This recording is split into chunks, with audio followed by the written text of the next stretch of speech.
Hello, everybody. I am FIDE Master Paul Whitehead at the Mechanics Institute Chess Club, and we are going to be commenting on round 3 of the Tuesday night marathon. We have many exciting games here to show you, and also this slideshow. Passing us by here, George Koltanowski at the club, Mikhail Tal at the club. There's Koltanowski doing one of his famous blindfold simuls, Joan Arbel, various players throughout the years. There's Boris Spassky, Roman Dashvili, who is Grandmaster in Residence here, Uyanga Biamba and Natalia Sodakova. Petrosian gave a simul here. We actually have pictures of him, John Fedorowicz at the club. Many famous players, past and future.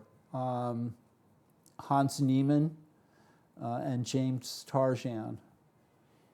Unknown, Guthrie McLean. Many, that's Koenig, John Donaldson, former chess room director, and Colte and Bagby. There's me and William Lombardi, and Bill Addison, former director of the club, maybe the strongest chess player ever to come out of San Francisco. And there's Petrosian again, and Walter Brown and Jesse Cry, many famous grandmasters. There's Tony the Guard, Sam Shankland, and Greg Shahade, Addison again, and the list goes on and on and on of the famous and the not so famous players that have played here. Downtown San Francisco, the oldest chess club in the United States. And there's, apart from these incredible games that we're going to look at, here we'll start off with Eric Lee and Michael Walder on our board 1. I'll go through a few. The tournament is about an hour underway now. We cover the top 8 boards in the open section, and the top board in the AB section, and the top board in the under 1600 section. And before I get on to analyze these games, these fun games and club games from club players and so on. But first, here's Judith Starry, Director of Events for the Chess Club, and here to tell us about a very exciting thing that happened this Sunday, last Sunday. I think that's on. That's on. Okay, yeah. Sounds good. So what did happen here on Sunday? Saturday. Saturday. Saturday evening. Well, the Saturday weekend we evening. had a tournament, and we can talk about that tournament because that was fun.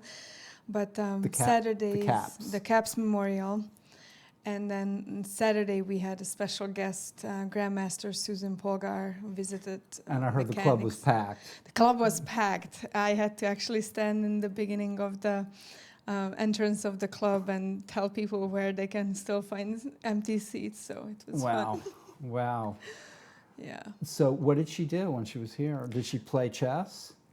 She did not play chess. She didn't play any chess. She came a little bit earlier. She gave an exclusive interview for us. And that'll be up on our website very soon. Yes, and credit goes to Mark, who came in on a Saturday and recorded a professional interview. So I'm very excited to see how it did turn out. And I don't think I've ever actually done a professional interview with her. I've known her for so many years. So you were the one that was interviewing her? And Abel. So we both. Okay. So we had a three-person interview. It was fun. And she's always so wonderful and elegant and can talk really nicely about all the topic. It was really cool, and then once we finished that, she started a lecture, and she chose a game, which I'm sure you know her opponent's name. It was one of the Women's World Championship, I think, if I believe. I don't know the game, Anyway, but so she covered that game, and it was really entertaining, and everyone liked it. And it was an interactive lecture because she did ask quite a few questions, and the audience answered and asked follow-up questions about moves and everything. So it was really, really, it was wonderful to see such a interactive audience, which was a little bit new to me or refreshing. yeah, we had Hu Yifan was here Yes. a couple of years ago, and it was also questions and lots of people. There's a lot of interest when these the strongest women chess players in the Yeah. world come out and appear. There's a lot of interest. I wish I could have made it, but And then she did. So the lecture lasted probably the game overview lasted probably a good 20-25 minutes, and then she had questions. She took questions from the floor, and there were some really hilarious questions. like what? What? Like, did Bobby Fischer propose to her? That's an interesting Yeah, question. that is. I've never heard that one. And so she said that no, actually did not. But there was a rumor that they are married, and they both laughed about it. So, That's funny. That I'd never heard of that rumor. Yeah. So. Wow. And what else?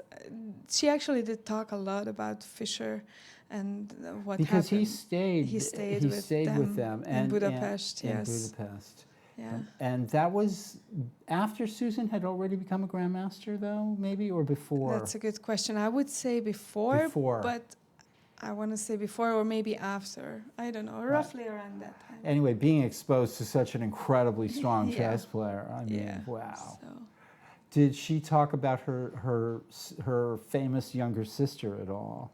Was anybody ask any questions about Judith? No, they didn't ask about Judith, but when in the interview asked her about the chess festival that Judith is putting together in Budapest for 5 or 6 years now, Uh-huh. and this was the second year that all the 3 Polgar sisters were there during the event. So Wow. it was a nice event. I hope that we can take part in the kind of a satellite location maybe next year. That's because interesting. Yeah. it is bringing it to a world chess festival, I think, and so hopefully. Interesting idea. Yeah. Interesting idea. Wow. So and so that was held during the course of the Carol Capps tournament, won by Kyron Griffith, Yes. who's playing tonight. FIDE master Kyron Griffith, and also coming in second was.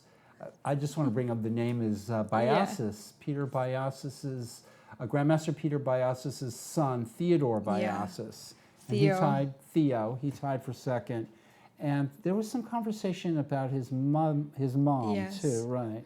So Theo, I know Theo for a few years now, and he moved to Sacramento because of his wife got a job there. So I haven't seen him in probably half a year. And his mom, Ruth Herring. Ruth Herring. Ruth was, of course, the FIDE representative from U.S. Chess. FIDE Right. delegates, I think, Had a whole life in chess. I mean, and married to Peter, and she was also the U.S. Chess Federation president at one point. That's right. And she was also a Calchess board member, so we served on the board together. And she was my mentor. I learned a lot about her, from her, how to navigate chess. The chess world. Just chess world. So she passed away. Her death anniversary will be November 29th. I strictly remember the day when Theo called me up. So it was good to see Theo. And we are actually thinking about putting together a sort of a fundraiser tournament for her, because we would like to remember her with a chair. Right. So we have a bunch of chess. We have chairs in the chess room that have plaques on them, and people are memorialized with their plaques in their names. There's plaques for all kinds of people that are both local and not so local. I think John Fedorowicz has one, and Larry Christensen, and they don't live here. But people have bought them chairs that say bought you a chair or whatever. And so this is an idea to fundraise for a chair for Ruth. Yeah. So we would like to put together a tournament with probably $20 entry fee. So it would be a one-day tournament, and the whole complete income would fund this plaque for on the chair for Ruth, to remember Ruth Herring. Right. So hopefully that will happen sometimes relatively soon, around her anniversary, and end of November, early December. I know I would like Theo to come and participate. He's gonna be in Italy end of November, so we'll have to adjust the date with him. But we'll see. Yeah. So it will be a fun tournament, hopefully. Do you know who started the chair plaques? It was Vladimir Naroditsky. Daniel Naroditsky's dad. I know for a fact, because he's very proud of it, and that was one of the first things he told me whenever I was coming and visiting the club. That's interesting. So yeah. It's a good way to fundraise for the club, and a very good way to remember famous chess well, we players. got new chairs, and there used to be an odd assortment of chairs in the chess club of really anything that people dragged in off the street. And then all the chairs were bought at once, and to match the ones in the meeting room as well. And so the chess club got a facelift, not only with the chairs, but with the tables were all refinished by Evelina Krubnik's dad. Oh, really? Yeah, he's a master carpenter. Yeah, so. But master chess player as well? I don't know about that. Oh, okay, because Lena is quite a good chess player. But he did all the work. You know, he took. So Can we actually, we got a. Alexei Ruth said that the one suggestion she's making us, that we are referring people that we know that the audience might not know. Okay. So let's promote Evelina a little bit. Okay, Evelina Krubnik teaches the Sunday chess class, and I think has taught it here for maybe close to 10 years or something like that. It's a free class for any women out there. So if you're a girl, women, any age, if you want to play chess, come Sunday, 11 o'clock. It's a free class by a really good female chess player, and she's volunteering her time and energy every Sunday. I think she has an assistant coach, Sophia, probably. Right. If she's Sophie, if Lena is not available, then Sophie is doing the class. But it's an amazing opportunity. Come on down to the Mechanics Institute. Yes. Free Sunday class for women. Free Saturday class for kids. At 11 with Andy Tratner, Coach Andy. Yes. And on Wednesday, there's a free beginners class with Grandmaster Nick DeFermian in the evenings. And on Thursday, there's a free class for, it's for chess players of all stripes to show their games and have their games sort of be looked at. And I host that class. Yeah, I've had beginners as well as experienced tournament players. And you have a bunch of players, all age, ranging from elementary school to all the way to retired players. So it is a fun crowd. Class. Yes. And then to go on about things that happen here regularly at the club, there's the Blitz tournament also on Wednesday night, which you played in for the first time. Yeah, I won one game. Congratulations. So I'm very proud of myself. Yeah. So there's a lot happening here at the Mechanics Institute. A lot of free stuff. Go to chessclub.org and take a look at all the things that we have to offer. Get involved with the chess club here. Join the Mechanics Institute.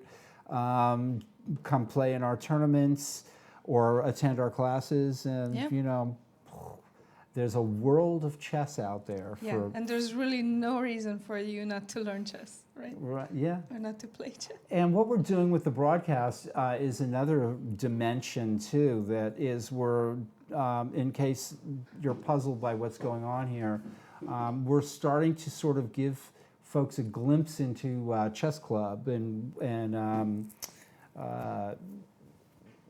be involved not only by joining the chess club, but by having their games online, being commentated on, sometimes by players even better than me. We have Nick DeFermi here sometimes commenting with me, three-time U.S. champion. And so it's a window into and we had using this commentary, we've had Fabiano Caruana here for the Pro Chess League, Rapid Tournaments. We've had, what other? Daniel Naradzitsky. Yeah, we've had the Blitz, the Sam Cal Chess Shanklin Blitz. sometimes. Yeah, all kinds of players have been on this broadcast or have been playing chess, and we've seen them playing live on camera here. Yeah. So there's all kinds of things happening with this broadcast. It's taking different directions, and so and in a few minutes I'll be commenting on some of the games that are going on right now out here. Do you have any other? Well, let's finish up Susan's tell me, the report on Susan's visit. So we had a fantastic crowd. I'm really thankful for the support of the community who came out and welcomed her and really gave her a warm welcome and attendance. So I'm really thankful for that, and I can't say that enough. And some of them stayed for a puzzle competition. So Susan is very famous of her puzzles. She puts together puzzle competition. a 20 puzzle set ranging from mate in 1 all the way to mate in 5. Is there a way we could put this up online Yes, I will. on our website? Yes, I will, and I will put the answer key as well. And I also corrected it, so I have the final standing, and I have the top 5 who can come and claim their books. This was a lot of fun to do. Yes. I did it myself this afternoon, and I got stumped on the last one for a while, but then I got it, so I'm proud of myself. Okay, you can have a book as well.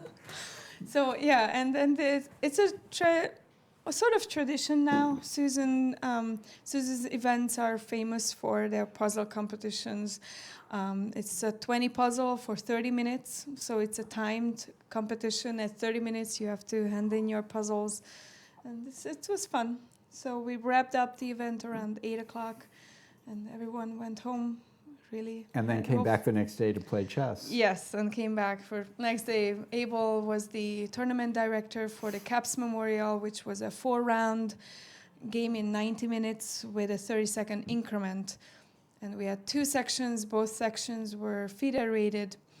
And as you said, Kyron won the first and top section, and Theo and Daniel Lin tied for second, with Manas and Stefan and Akshiti tied for They were out of the fourth. prize. Yeah. They were out of the prize. They were out, but they fought hard.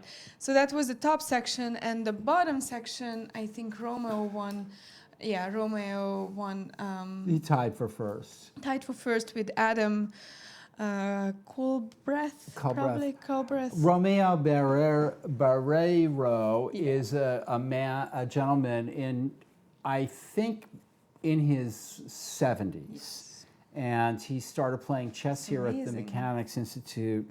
And his first tournament started last year, late last year. He started playing in chess tournaments, and he's very excited. He wanted me to take pictures of him playing his first tournament game, and then he sent those pictures back to the Philippines, and nice. Really excited about chess. And he comes to the club a lot from Hayward, so nice. on Bart, and I don't know Adam very well. I think a little bit, but the third place finisher Albert Starr is a club player who's been around for a long time, and so he attends my class, and I'm always trying to be like, Albert, you're a good player, just don't play so quickly. And I want to give a shout out to two visitors. One was Chris Baumgartner. He was visiting from Chicago. Okay. So I really enjoyed getting to know him on Saturday. And also, let me find his name.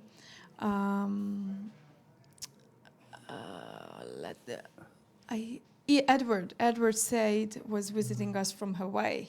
Hawaii. A guy came from Hawaii to play chess here? Yes, exactly. Wow. Specifically for playing federated events. So how interesting. that kind of justified being federated. Wow. You mean the CAPS was federated? Yeah, both sections. I've never heard that the CAPS was, is this the first time? Yeah, because we changed the time control from a shorter one to game in Okay. 90 plus 30, and we made it federated to attract those I see. players who really Interesting. want to have federated games. Interesting. And we had 2 players flying in just for that. Wow. So Okay. that's a little bit of justification why we should probably do it once in a while. Yeah, have So- federated events. Yeah. So a big shout out for them for coming and visiting us. Thank For you. sure. Yeah. Before you leave, there's one thing. We had a local player that passed away Yes. recently, and I just want to give a shout out to his family or whatever. I mean, my condolences, not a shout out. My condolences to his family. Paul Gallegos, who's a chess master and a longtime resident of the Bay Area. I didn't know him that well. I met him only a few times here at the Mechanics.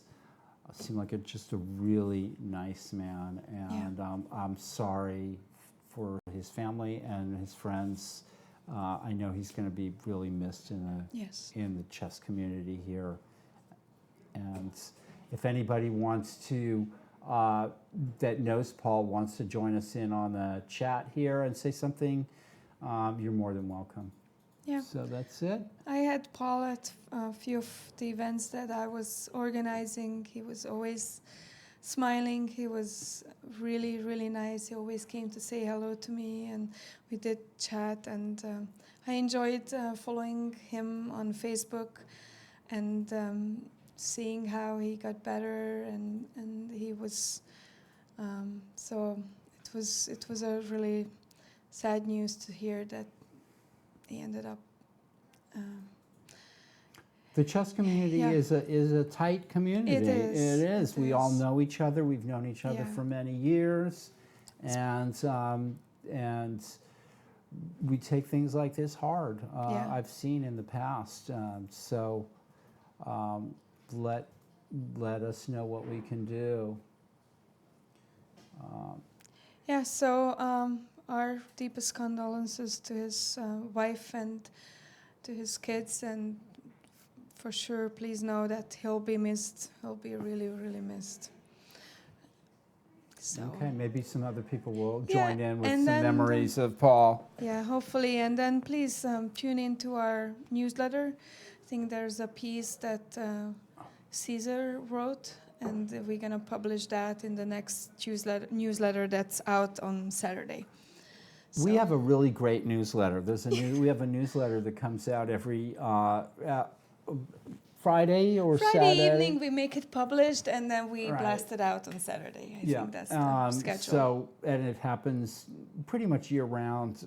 Started by John Donaldson, club director John Donaldson, and it's taken a new twist under Abel's direction.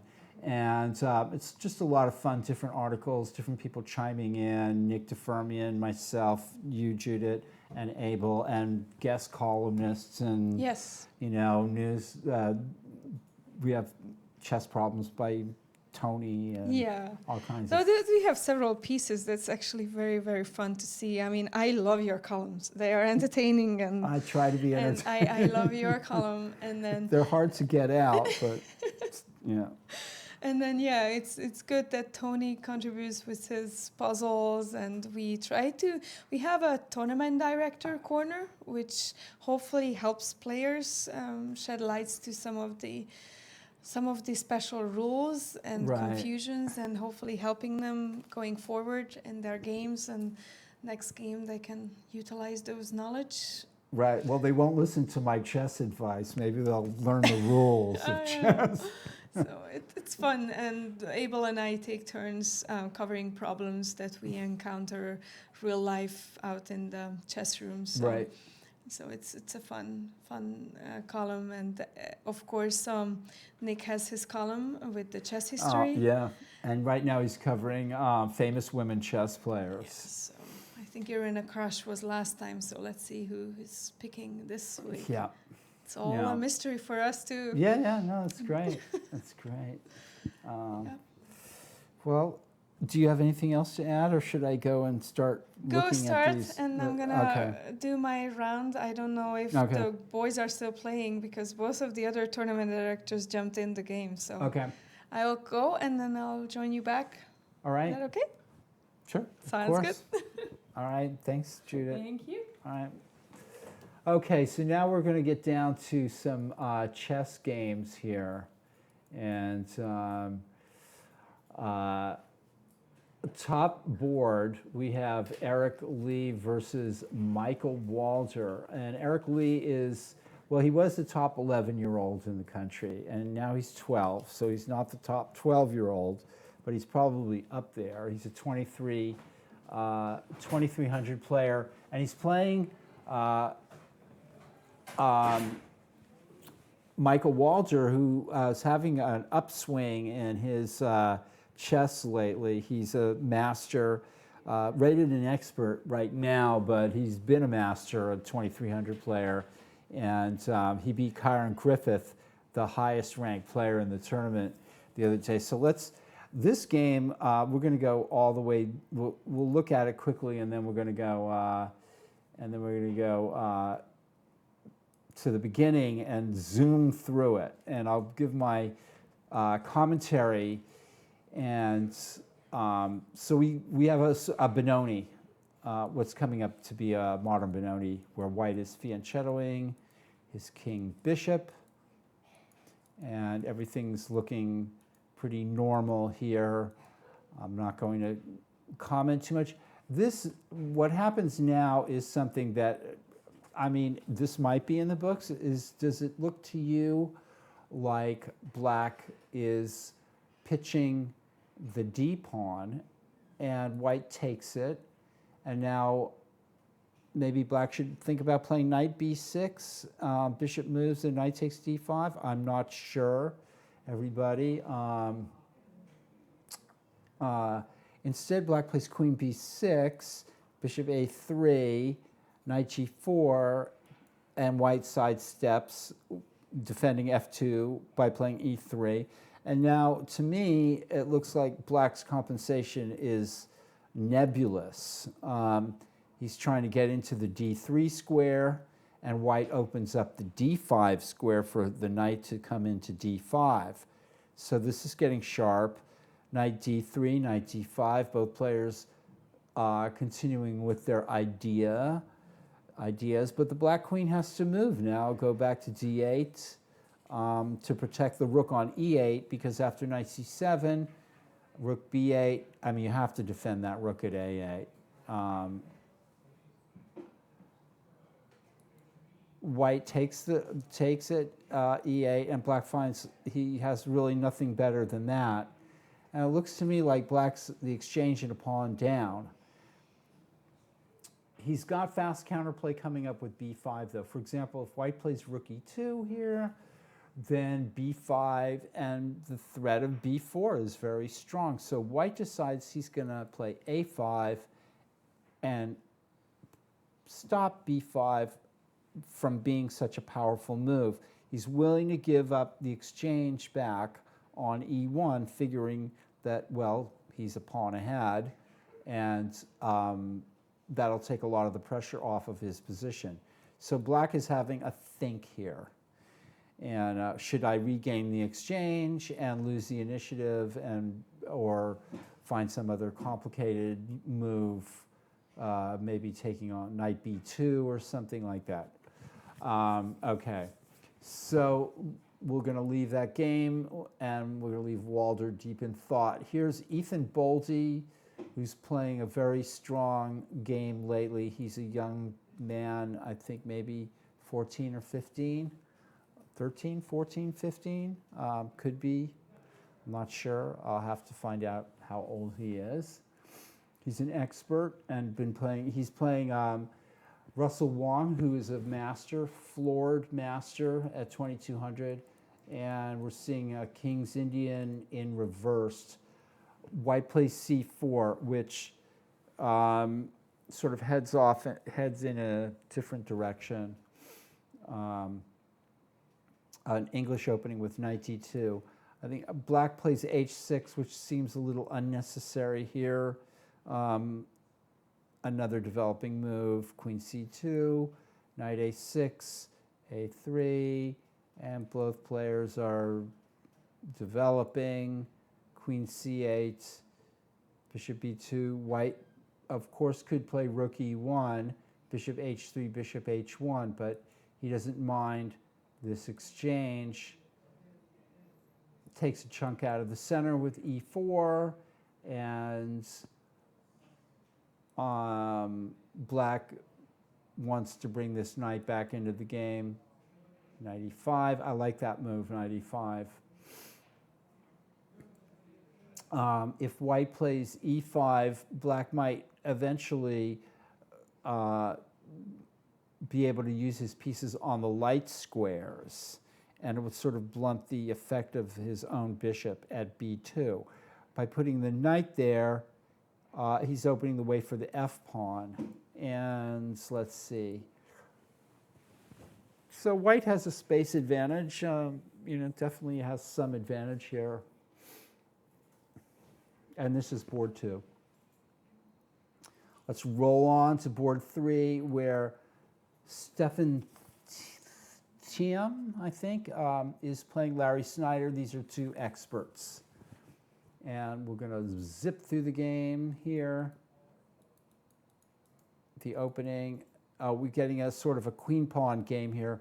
White plays knight c3, inviting black to play d6 and a Perk defense. Black plays d5, and we've got a sort of a queen-pawn hybrid here.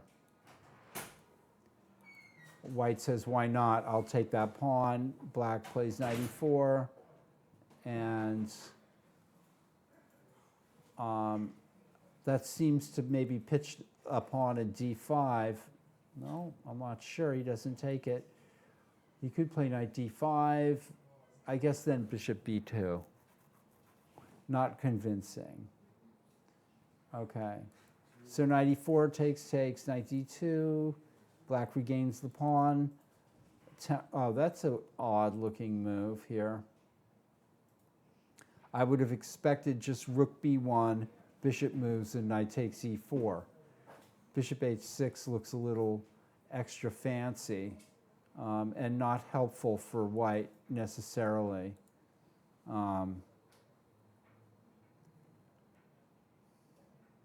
Okay. Black can play bishop g7 here with no harm done.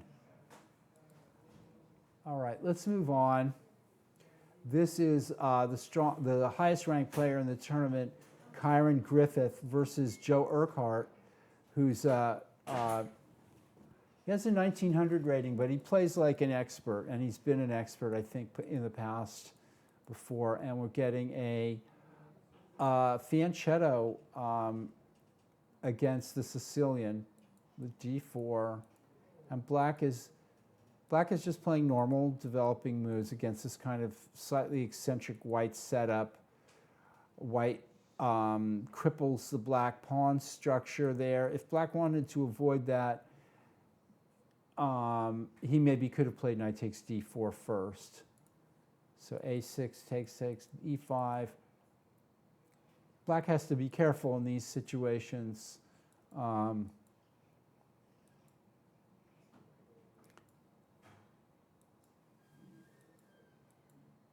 And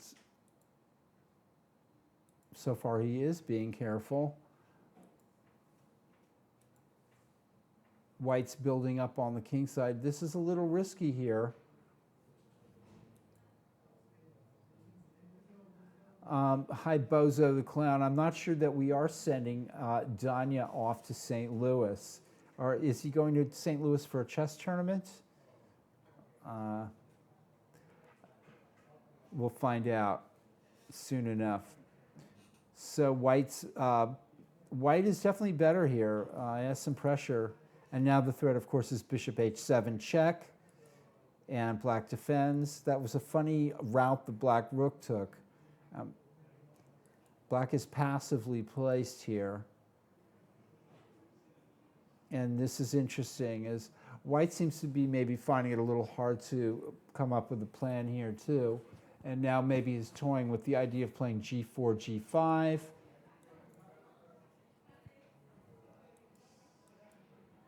And this is a definite threat of mate in one. Queen takes g7. Now that there's a threat of queen h7 check. And black, yeah, I think black was already in trouble here. If g6, queen e5. If f5, queen takes e6 check. So I think h6 proved to be a weakening move, and black is forced to sacrifice the exchange.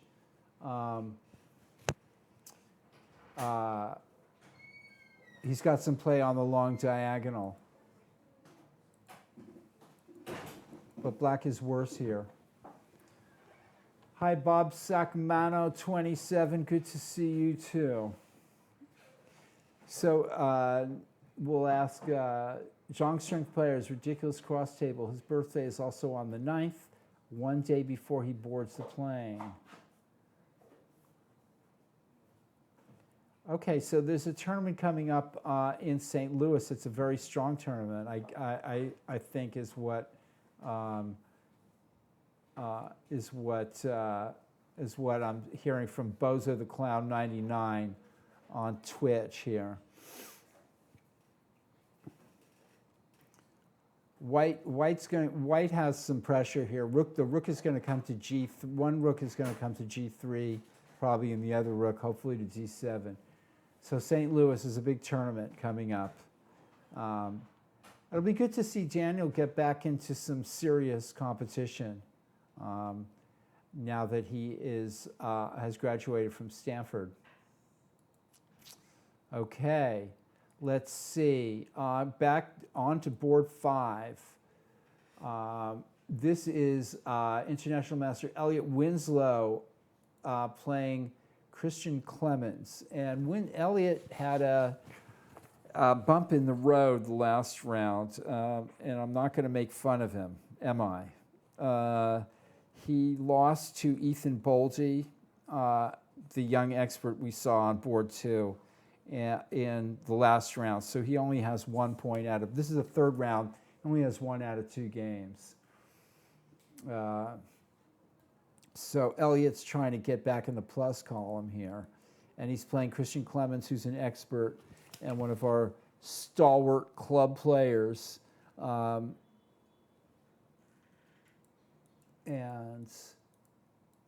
Christian is a fine player. I'm not sure about rook e8 here. I'd rather see black, unless black can get an e5 quickly, that move is, I would rather see black start to bust up the queen side. And so white castles queen side because black is taking it so slowly here and now tries to play this kind of attacking idea. And look at that, the rook goes back to a8. If rook c7, knight b5.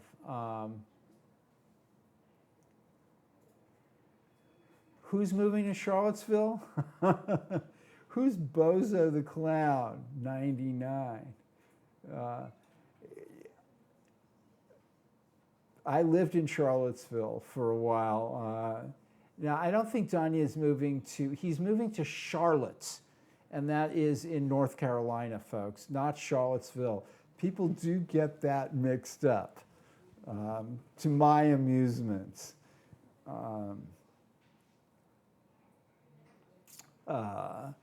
Let's see, black is a little bit on the ropes here, and Elliot keeps coming in here, and now it's not clear what Christian is thinking about, since pawn takes knight is the only move. Oh, you're in Chapel Hill. Okay, so you're going to be closer to Charlotte, I think, than Charlottesville is to you. So, despite having lived in that neck of the woods, I get confused by the geography myself. Yeah, it is a huge change from the left coast over to the southern states there.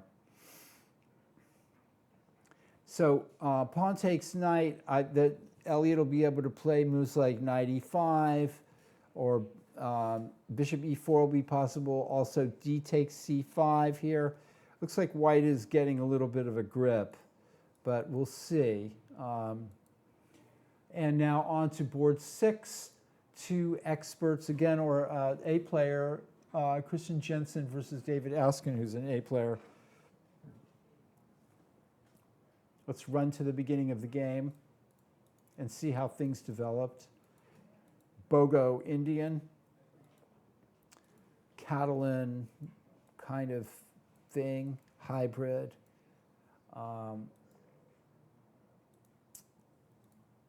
And black is playing a particular setup. White's trying to break up the black pawn structure with c5.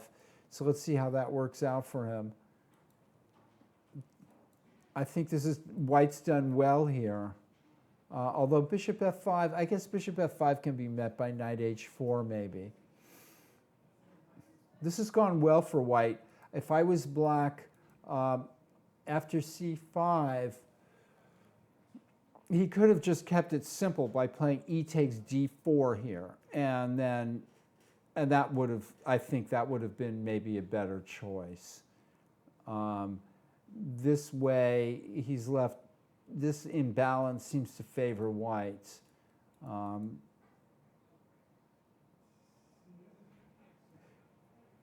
Partly because he's better developed, and also partly for the attacking chances that he might have over on the king's side, and the weak pawn at c5. It's still not that clear. Board 7 is expert Stephen Gaffigan versus A player Kalen Melville, and Gaffigan is a dangerous player. I've played him once, and the game ended in a draw. And so, okay. We have another sort of Benoni, but this is turning into a bit of a hybrid.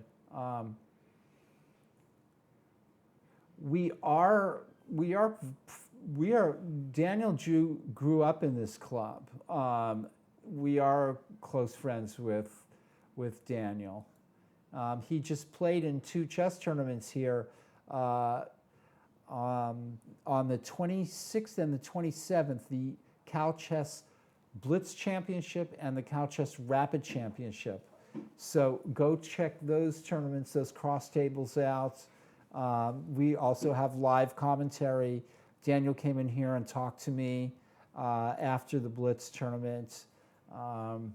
We have a close relationship with Daniel, and wish him luck in his new endeavor. And yeah, it's all on YouTube. So this is turning into, is going to turn into, well, it could have turned, if black had kept his bishop on e7 and played d6, it would have been a hedgehog. And now we're getting a sort of a Queen's Gambit-ish,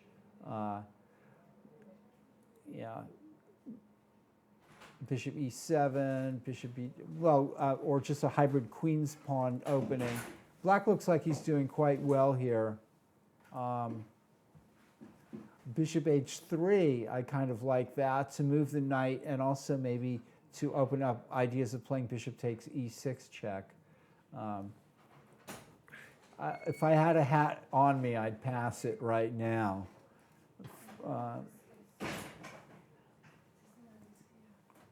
So white's developing. Yeah, I mean, in this game, bishop e5 is now a threat. And that comes up. The queen is forced into the corner. White doesn't, White's fishing around for something here, but so far nothing has materialized. And the game still looks kind of even to me. All the pieces are on the board, so it's still up in the air. And now, the final board that we're covering in the open tournament, this was a wild game, or is a wild game if it's still going on. Carlos Davila, expert, versus Joel Marcus. And we have a perk defense, or actually I would call it an old Indian almost. Very aggressive play by white and black. This is maybe a model game of just attacking G5, 98. Black is crashing through, trying to crash through on the queen side. And white, that looks like a useful move. Although what happens now is, and this is complete disregard for material here, H4. It's actually a pretty beautiful move. Obviously black, I guess if C4, bishop takes B6, maybe. Lot of possibilities here. If C4, bishop B6, pawn takes bishop at B3, bishop takes A5, and then C takes A2, and black will queen that pawn.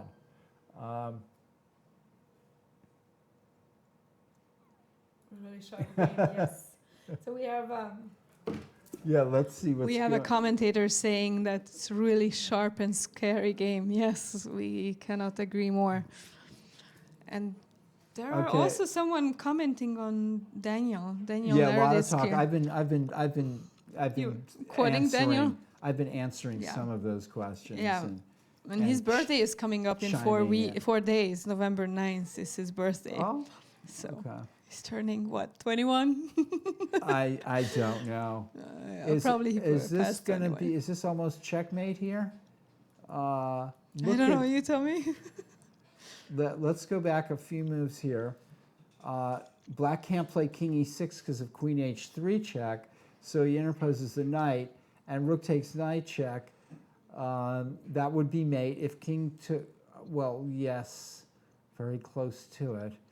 If king takes queen h6 check, king f7, queen h7, king e8, queen takes g6, rook f7.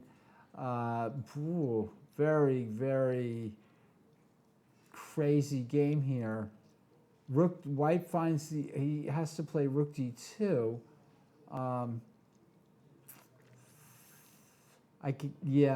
And then black is thinking here. This is a crazy game. Okay, so Daniel will be 24, not 21. Okay. Forever 21, yes. Well, if I was black, I would probably take that knight with check first. Take material first and ask questions later. Mm-hmm. It doesn't look like black should not do that. We'll come back to that game, and I'll try to take a closer look at it. This is Jonah had his opponent didn't show up. So on board 9. On board 9, he's the top board in the under 2000 section.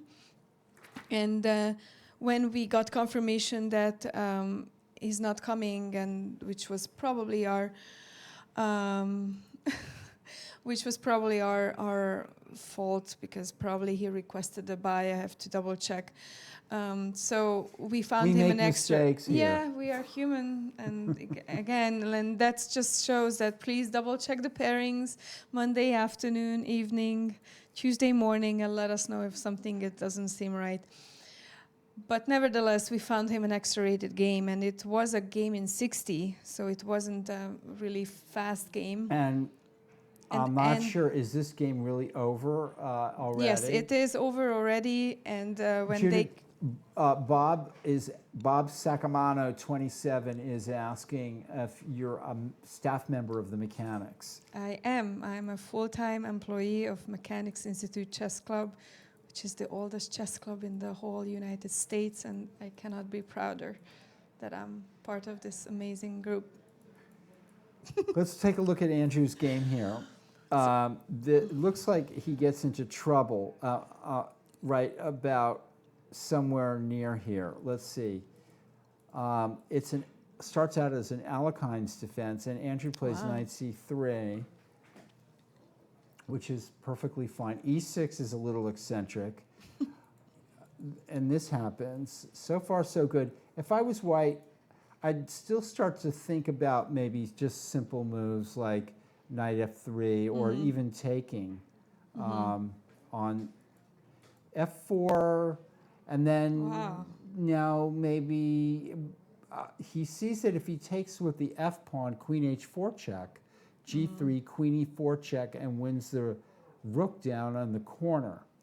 So takes this way, and now the black bishop takes up a threatening, and this is too slow. Black, right? So we have a chat from Bob Sacamano, 27, and he's saying he's from the Bay Area and now living in the East Coast, but visited Mechanics last November during the WCC. Spoke to Paul briefly about Carson Carana. Cool. Cool. Thank you so much for checking in. Yeah. And yes, we're going to fundraise for Daniel. He must be... We are? No. No, I'm just kidding. But every friend should chime in $20 probably, right? For his birthday cake. Okay.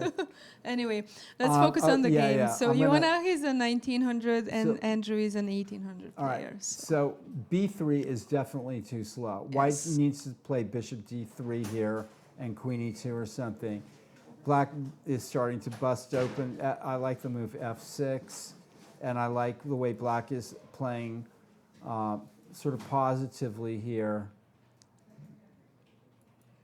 This is definitely turning out well for black.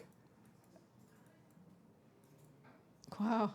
Yeah, Andrew is not doing well here, and he gets mated. Yeah, I'm gonna pay attention to this comment up there. Oh, very good. Yeah. Very good. I've been noticing this myself.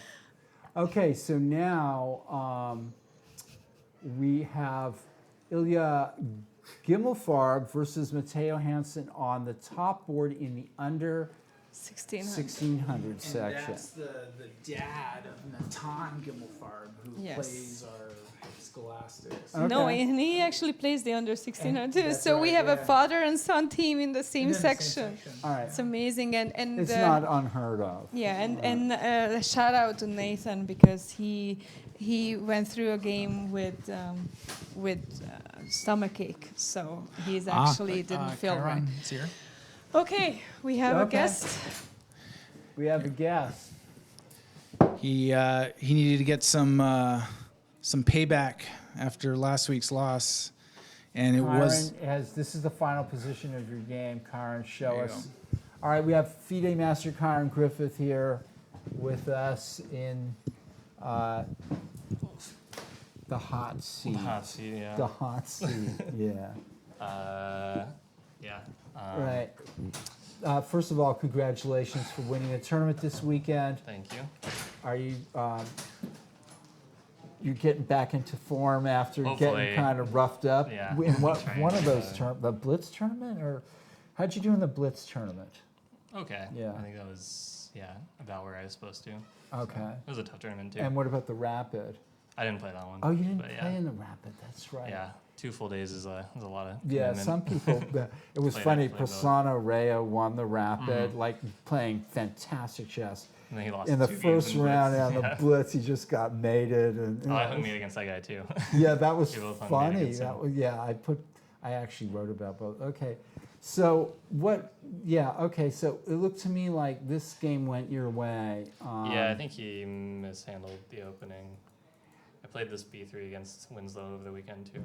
And how'd you do in that game? I won, but I was losing, so Okay. a little bit different. Did Elliot? So what is it? Shouldn't Black be sort of okay here? Yeah, black should be fine Yeah, here. Black should be Just- okay. Yeah. Maybe. Then he started drifting. Maybe I allowing. think a6 is a mistake. Yeah, I was thinking bishop Just- d7 or take on d4 maybe, or Yeah, bishop d7 makes sense, or take on d4 for sure. right, Yeah. because this allows you this slight chance to weaken up. I think this his- is actually really bad for him. It's like I don't think this it's structure is terrible, huh? Yeah. Yeah, it's hard to make this. I've played this. I've somehow gotten into these positions with Black, and had a hard time dealing with this. Yeah, I mean your light square bishop doesn't seem to get active. I think he has to go like knight d7, knight c5 really fast or something. And but, then try to play f5 any, try Yeah. to get the king side pawns working. but it's always gonna be tough. It tougher can to be play. tough. Yeah, and so Black sort of drifts here, and you develop. And any comments at all? I was gonna play knight e4, but I think he just takes and plays f5, and it's not that obvious that I'm better. Okay. I mean, I'm definitely better, but Right, I right, don't have an right, attack. right. Yeah, that's true. White has to be careful not that he doesn't just trade off all the pieces Yeah. and suddenly there's no, Here- yeah. suddenly there's no way in, The whole idea of queen c5 is he wanted to play queen h5, and that like, just stops. so now he doesn't have any moves, which is tough. Yeah. Like bishop d6 gets hit with b4, and then you lose immediately. Yeah. No, this is very difficult for Black. Yeah, it's just easy to play with white too, which is Yeah. unfortunate. And then this was, I think maybe h6 was just another mistake, but it's hard to Yeah, find a move here. He has to find some way to shuffle. Like the problem is, as soon as he moves the queen, then I'll play knight g4, and then the attack is very hard to stop with the queen out of play. I was even thinking about playing like a3, b4 just to get the queen out, and a3. If queen takes a3, then knight g4, and go for it there. I see, right. But black can't really move. So Black has hardly a move here. And so with this move, are you giving Black the move again? Oh, in no. a way, in a way. I should have played mean, h4 originally, and I realized that. So Right. Because I want to play knight g4, and I don't want to allow bishop g5 or queen g5. I see. I That's should have just played h4 immediately, but interesting luckily it thought, didn't matter. everybody. Also, in a way, you're giving Black the move, and Black sort of doesn't Yeah. have a move. I actually think you should play h5 here. It just looks silly, but Oh, that's I don't Good have point. I don't have knight g4 anymore. good point. If knight f3, maybe you can play knight g4, and Uh who huh. knows? So maybe h5 is playable. You could think about playing Rook e1 and Knight f7. Yeah. or Rook e1, rook something. d6 though. I was thinking about rook e1. Wait, he's hanging as on well. by a thread. I Yeah, mean, instead of h4, I was gonna play rook e1 and then rook d6, and then I'm actually helping him double, so right. don't right. need to do that. I wonder. Yeah. Could you? Is g4? No, g4. Is I that mean, even possible? after Probably winning, h5? but probably not necessary. right. Okay, so he plays queen b6. Yeah, and then it's of course time to attack if the queen's off the yeah. the fifth rank. Not that it would have a move anyway, because queen h5 would be met by knight Yeah, f6 sure. check. So But I mean, oh yeah, this loses. He has to play c5 here, c5. and then I'm gonna trade everything on f6 and play queen h5, and then king g7, and then I was gonna play like rook e1 there maybe, and just And try to bring the rook up all along to the yeah. third rank. probably winning also. But Interesting. Trading on g4 just hangs. So material. c5 is necessary here, even though I his don't know. pawns get ruptured. Computer will say something ridiculous like king f8 or something. Like and just, Right. just hide on e7. Okay. Yeah. So I see. Yeah, his queen is defending the rook at d8 too. So knight g4, and Yeah, this but is just then- is a simple calculation here. He has to trade. Yeah. I mean, if you can call that a trade. Sure. Yeah. The problem is he's down exchange, but he's still getting mated. So it's like Right, didn't right. actually help anything. His queen is so badly placed there. Right, the Yeah. queen does double duty as attacker and defender, and Yeah, this is it's just just yeah, nothing. smooth game. Yeah, Joe's getting his feet wet in tournaments again. I think it's been a long time Yeah, since he's I've only played a seen him in the slow Blitz, game. so- Yeah, in the Blitz. So, I was actually blitzing out moves to see if he'd blitz him back. Huh. We did. So he finished pretty quickly. yeah, it did. Well, congrats. And are you playing the next round? Should be. Yeah. Okay. Okay, cool. Yeah. You're welcome to sit here with me if you'd like, if you have Yeah, nothing else to do, I mean, and take pot just shots a at Tuesday night. some of the other players. Yeah, I didn't get to see any of the other games. Okay, let's go quickly down to board 10. This is the top board in the under 1600 section. Okay. Um, Looks like White just got a nice. yeah, let's go back Alpin. to the beginning. Dun, dun, dun. Yeah. Okay, Alpin Sicilian, where Black has done nothing to sort of stop Yeah. the expansion. Although whether the bishop's well placed on c4 is Yeah, it was fine. The bishop's like not that great on c4 because knight c6 to a5 comes with tempo. also not, this knight takes e4, which he Yes. does. But that Immediately. this pawn structure Yeah, but the is two not bishops. the two bishops. Yeah, This has I got to agree. be good for Black. Ooh, I although, don't like that move. yeah, I'm not fond think- of that move either. Like you don't want knight g5, but it's so weakening. Yep, it is weakening. Although knight g5 is okay. So White decides to really go for it. And Oh, you wow. sort of can't blame him in a way. Although you can blame him. Let's blame him. Yeah, this can't. This doesn't look This good can't be for. right. This doesn't look good. Just not enough wood. Yeah. Throwing enough wood here. Yeah, Black should White has consolidate some and pressure, win. but not enough. Yeah. Okay, let's go back up to board 1. All right, maybe you can enlighten me. What was the opening? Let's in go this? back to this Ooh, position. Okay, Benoni. Bishop f4. Sure. Black played c4.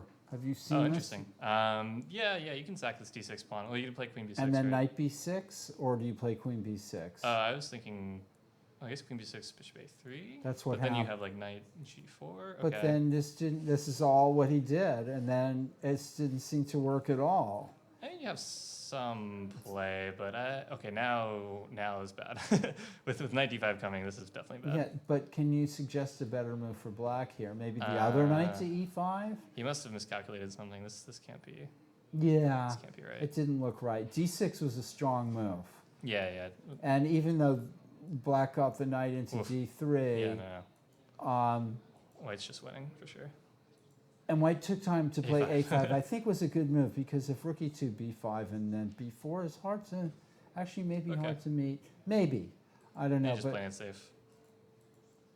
now Sure. took. I mean, this is Oh, White's nebulous. Just up, White's just White's up a pawn. Queen And a5 is nice. I think queen a5 is probably coming. And then White Someone wants to wants a knight e4 or surround this something. pawn ASAP. And Black plays queen a4. I liked your move, I queen think a5. queen a5 was a little bit more accurate.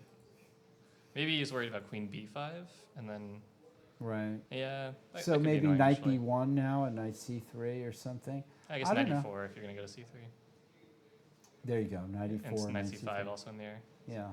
I mean, White's I think better. knight e4 just plays itself. White is a pawn up, folks. Black is trying to mix it up here, threatening c3. But I have a feeling, Yeah, just knight e4. yeah, knight e4. All right, let's move on. This was board 2. Left it off here. Both Yeah. players, Optically, White is White's definitely better here. yeah, but I would say he's not that much better. And- Now f5 is gonna be hard to stop though. Yeah. Okay. White wants to You- play f5. Black's Okay. centralizing. f5 knight d4 is the idea. It's, Black is centralizing. it's probably seriously worth looking at because then you can trade and take on f8. Wait, then you have queen f2. Wait. So why not f5 here? f5, knight d4, Take g6, take g6, take f8, and queen f2. and that wins on the spot. So f5, you can't play knight d4. Is that right? If you're following us, folks, back home, f5, knight d4, rook d4, fg6, fg6, rook f8 check, king f8, queen f2 check, picking up the rook on d4. Yeah, I think f5 is just very strong then if you can't play knight d4. Okay. Like f5, knight g7, rook d1 or something, and white's just buried. White's cruising. Sitting on, yeah. You don't even have to play rook d1. Yeah. Rook f2 maybe, and Right. just make sure there's no counterplay. Okay. This is, white has just played this rather Interesting in-between move. unnecessary bishop h6, I think, maybe. Yeah, I think Just rook b1 and knight e4 would have Sure, been sure. probably. interesting. And now black doesn't, I think that exchange probably helped black a little bit. I mean, he was under some maybe more pressure. I'm not sure. I think black's fine. Yeah, queen a5. Definitely want to keep the queens on. Yeah. Queen e1 here, I think, is correct. Or okay, queen d2. Same idea. Interesting. Okay. Yeah, I mean, white is not better. White's not better. It's probably equal. Right. Okay. But you're probably gonna lose you're gonna lose a pawn. You're going to lose a pawn somewhere. So Queen e1 might have been better. I don't know. maybe, I don't know. Maybe. Yeah, because then it gives you then you still can't even play knight g3 really. So Okay, queen so it's a5, knight a5, knight g3. It makes sense. Give back the c2 pawn and play rook c1. White's a little better, probably. Maybe, Yeah. maybe. Maybe not. Bishop goes structure's back to worse. a4 and, Structure is worse. right. Yeah, Just the space and the bishop on. Yeah. Yeah, okay. probably equal. Probably equal, and we saw this brilliant game. Let's look at Winslow Clemens. Oh, we left it off here. Looked to me like Clemens was in maybe a little bit of trouble here after 94. Ooh, yeah. That was a nice move. Don't want to see that. Black is sort of in full retreat here. Oof. Wait, are you just lost? C7? Yikes. Might just be lost. Okay, yeah. And you have to take. Oh, you get take. f3, sorry. But then you have bishop e4, right? Elliot's thinking Oh, and queen e5 or something. maybe this wasn't. White feels like white has something here. It feels very shaky. I mean, okay, you can Yeah, take it f3 does. and you're much better. Your pawn up, but the bishops of opposite colors. Yeah, white's definitely better. Yeah. Maybe he's calculating bishop e4 and training the queen for 2 rooks, but I don't think that's necessary. Queen f3 threatens bishop e4. Yeah, that's queen f3 is probably the cleanest way to go. Right. Okay. So Elliot looks like he's doing pretty well. Yep. And he did play queen f3. Let's look at this game. This was here, I'll run through this opening with you just because it kind of... Catalan, yeah. Yeah, Catalan with a sort of a BOGO Mhm. idea, right? And then Sure. black plays one of numerous different types of setups, Okay, sure. right? Oh, And C5. now that looks like a good move, but black should just keep it easy, simple by playing e takes d4, I think. Instead, this, and to me, this looks like white should have something here, maybe. Maybe a little bit, but Yeah. That threatens something. I'm not convinced white has Yeah. all that much. Why is e5 not just hanging now? Well, I guess I'll take it back on c5. Sure, okay. So if knight mean- e5, knight, yeah. Black has to be okay here. Okay. I'll bow to that judgment call. You can play b6 and try to win the pawn for free. Yeah. Good point. Or just b6. knight d5. Yeah. And white probably is going to play e6 and h5 or something like Yeah, that. maybe just Something take on cheap. e5 and- Something cheap. All right. Gaffigan, Melville. We left it off here. White's been probing, but it didn't seem to, and he's still thinking. Wow. This is what is he White's calculating? gone into a major tank here, Oh, and he plays queen g3. makes but- sense. I mean, just Attacks the knight at yeah. e4. that So is a threat. yeah, I guess knight e to f6 is probably coming. yeah. I mean, But then White has a sort of an optical advantage. He's going to have to do something about it, though, quickly. Well, maybe you can try e4, but then like e4 trying to play knight c7 So like knight ef6, e4, does that just trap the knight? But then you're losing e4 possibly, and your diagonal gets really weak, so it's not... Could black play knight g5 here? It's kind of counterintuitive. No, maybe not. Knight g5, yeah, maybe. Maybe. All right, let's move on. This game, let's go back to the beginning of this game. What happened here? I don't know. Let's go back to the beginning of this game, Kyron, because I can't figure this out on my own. Philidor, yeah.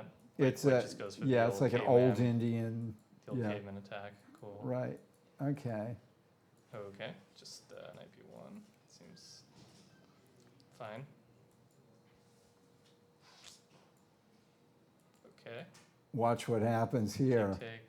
Wow, just okay, just Okay, C4. so c4, Hmm. bishop b6, right? cb3, Yeah, bishop and then a5, take take a2. But then, But I mean, then, black gets a queen, but the but- queen's terrible there. right, the queen's actually terrible. I know, I was Yeah. thinking the same thing. Yeah, I know. That's a funny it's result. Probably losing. But no, okay, if you take on b6, just a takes, and then... So he reinforces the c4 move, but white Okay. just ignores it, Sure. right? And then this Oh. happens. Now, Kyron, The fact that You Carlos, gotta- the fact that Carlos plays this with like having spent 9 minutes on the clock is so ridiculous. Like this guy doesn't calculate at all. I mean, okay, rook h8 is threatened, of course, but okay, right, brilliant idea. So black takes. takes, okay, this is I think it's actually prob- looking dangerous. yeah, it's probably getting mated. I mean, All right, so he takes there. Watch this now. Do you see a mate? I mean, is there something? Check, king up, forced. He checked, knight g7. Black's playing for a win here because he could have gone back. sure. He could have gone back to g8, I think. No, rook maybe. I'm not sure. Yeah, I don't see a clear mate. Wait, what? Wait. If he takes on g7, Queen h6. king f7, queen h7, king e8, Oh, queen g6. queen and g6, draw. and then rook if f7. rook f7. Oh, queen c6, and you get the rook with check. Do you?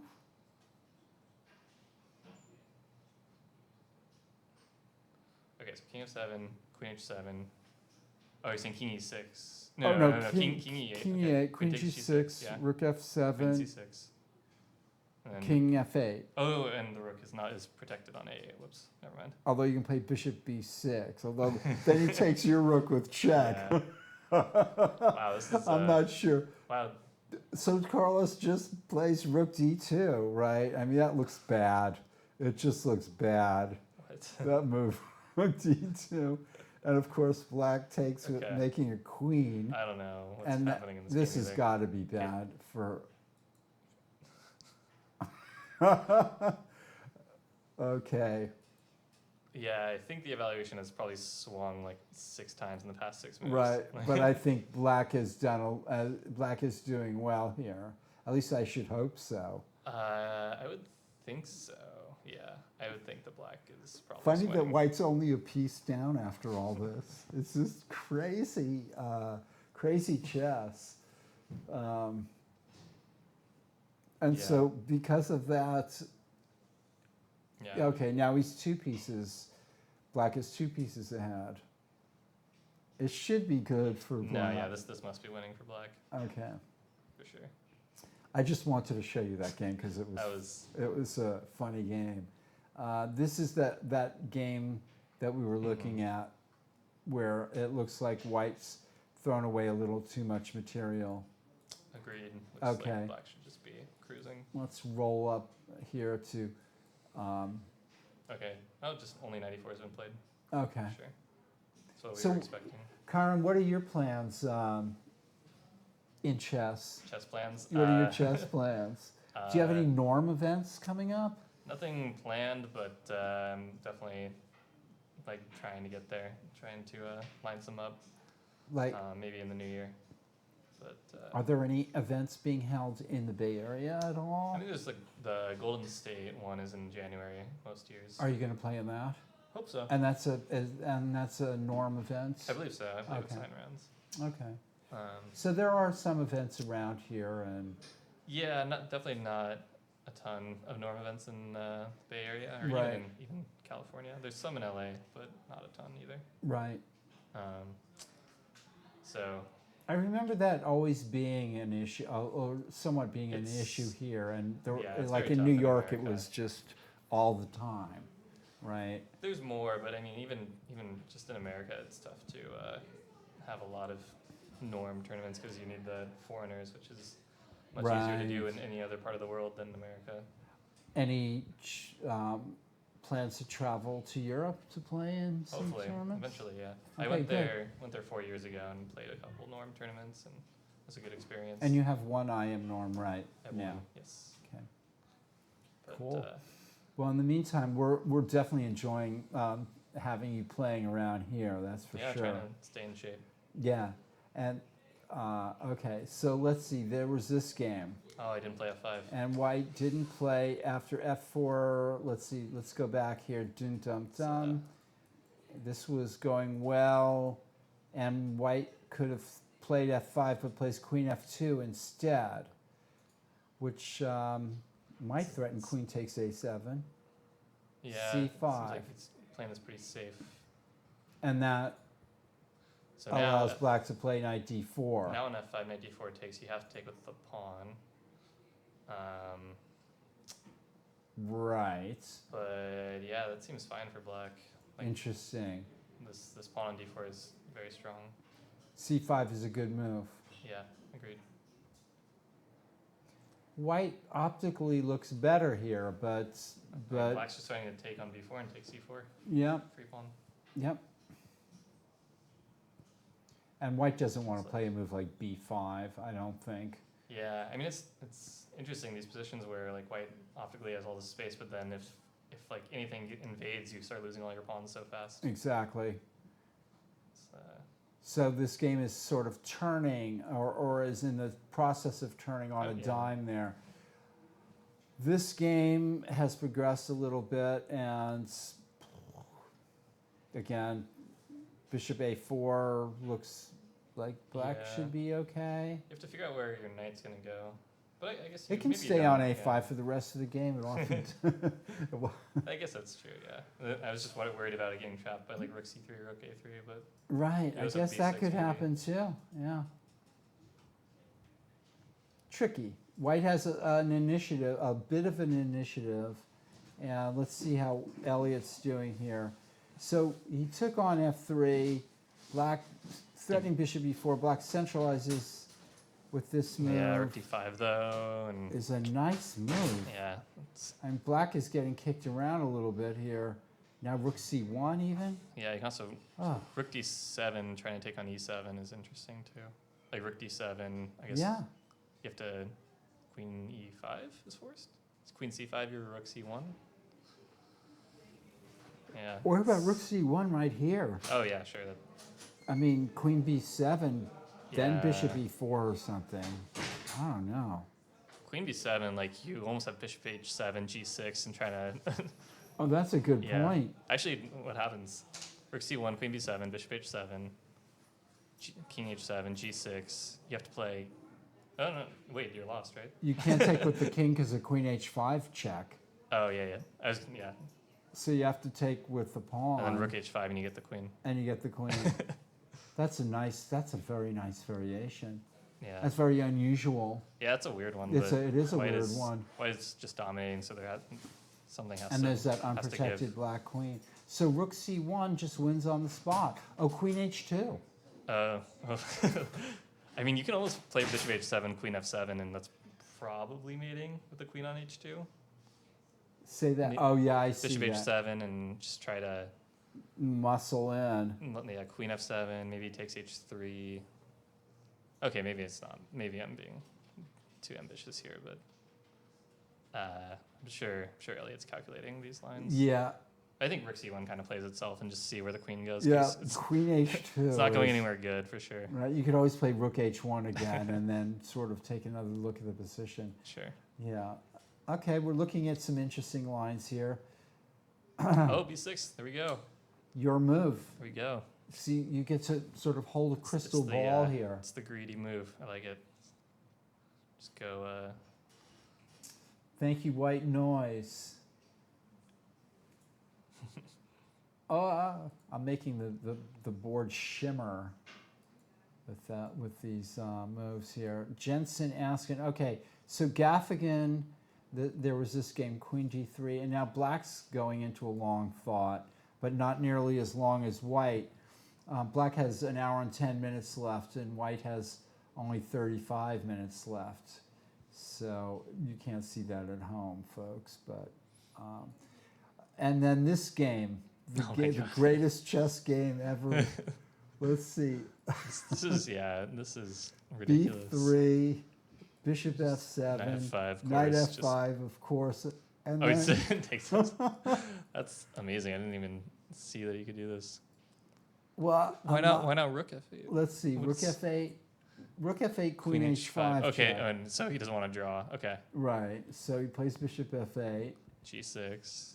G6. Rook G7. Rook Black- G7, Bishop H6 is the idea. Black even- is thinking. Even then, there's no way this works.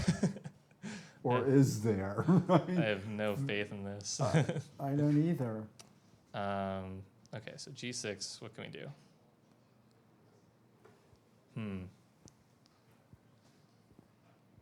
Okay, I guess Rook G7 must be played.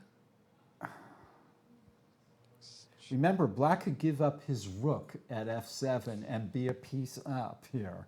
Maybe Black could play F4 here or something like that, right?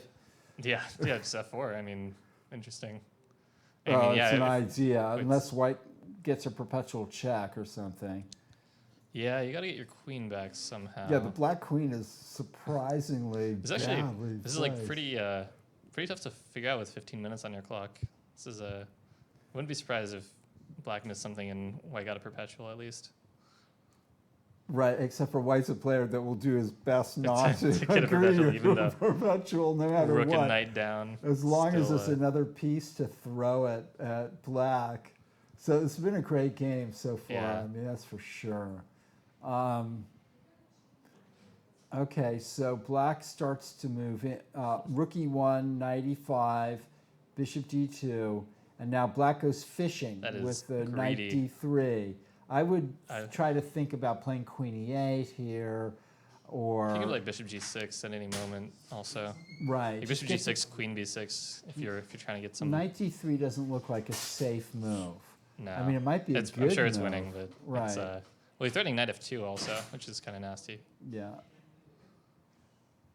Like if Rook E3, That's true. Knight F2, but I guess Knight F2 doesn't actually do anything. Why get so fancy though? I mean, just I guess he can play Bishop G6 on the next Sure, move. or yeah. like Queen B6 even. So Black's in control, but all right, let's see this game. Knight E4 was played, Still thinking. and Michael Walder is still thinking. Yeah, I mean Knight C5 is annoying, but maybe it's probably a threat. Getting the two bishops. Yeah. Probably don't need to let that happen. Knight C5 is a strong threat. Maybe Knight D7 is an idea. If holding on is an idea, I like that. Knight D7. Knight D7 makes threatening sense. take B2. Yeah. So Completely logical move. I guess Knight G5 might be the move or something. yeah, but then you take B2. You take on B2, yeah. Pawn's pawn. Pawn is a pawn. Okay, F5 played now. Too late, And now too late. Knight D4. I'm sure White's fine, but it's definitely not as nice as it was before. I agree. So if Knight takes Knight, Pawn takes Knight. Yeah, this is not convincing at all. I learned somewhere recently that when, so in a lot of variations of chess, White gets the knight on d5 and this like monster knight, and Black has also gotten this like monster knight on d4. Right. And actually, in like a large sample of games, if you check games where White gets knight d5 and versus where Black gets knight d4, Black actually scores better than White. And I don't know if it's like something to do with the openings or if it's like psychologically White doesn't doesn't feel like they're they should have to deal with the knight on d4, but it is kind of interesting that black scores like better than even. Once that knight ends on Yeah. d4, that's it for white. Or it's like when white gets the knight on d5, white scores like 55%, but when black gets the knight on d4, black scores like 58% or something, which like doesn't make sense. But I'm trying to think of openings where that sort of occurs, like Yeah. Sicilian defenses where King's Indians, this happens King's Indians where black and will get Sicilians, it. Yeah, right? Closed Sicilians. yeah. I don't know if it's just the nature of those openings in particular, or if it's actually Right. something Yeah. So tangible. maybe something where white like black's those black's used to- openings where are white's making some concessions usually when the knight ends up on d4. Sure, black knight, yeah. right? Those kind of maybe those openings that are not so like those Botvinnik systems and stuff where white's playing e4 and c4 and Yeah, but white should always be like, or I mean, in most situations, white's like equal, or maybe like it's not that often where it's like a serious advantage. But I don't know if. that's an interesting. The chess is full of sort of these weird little anomalies of like.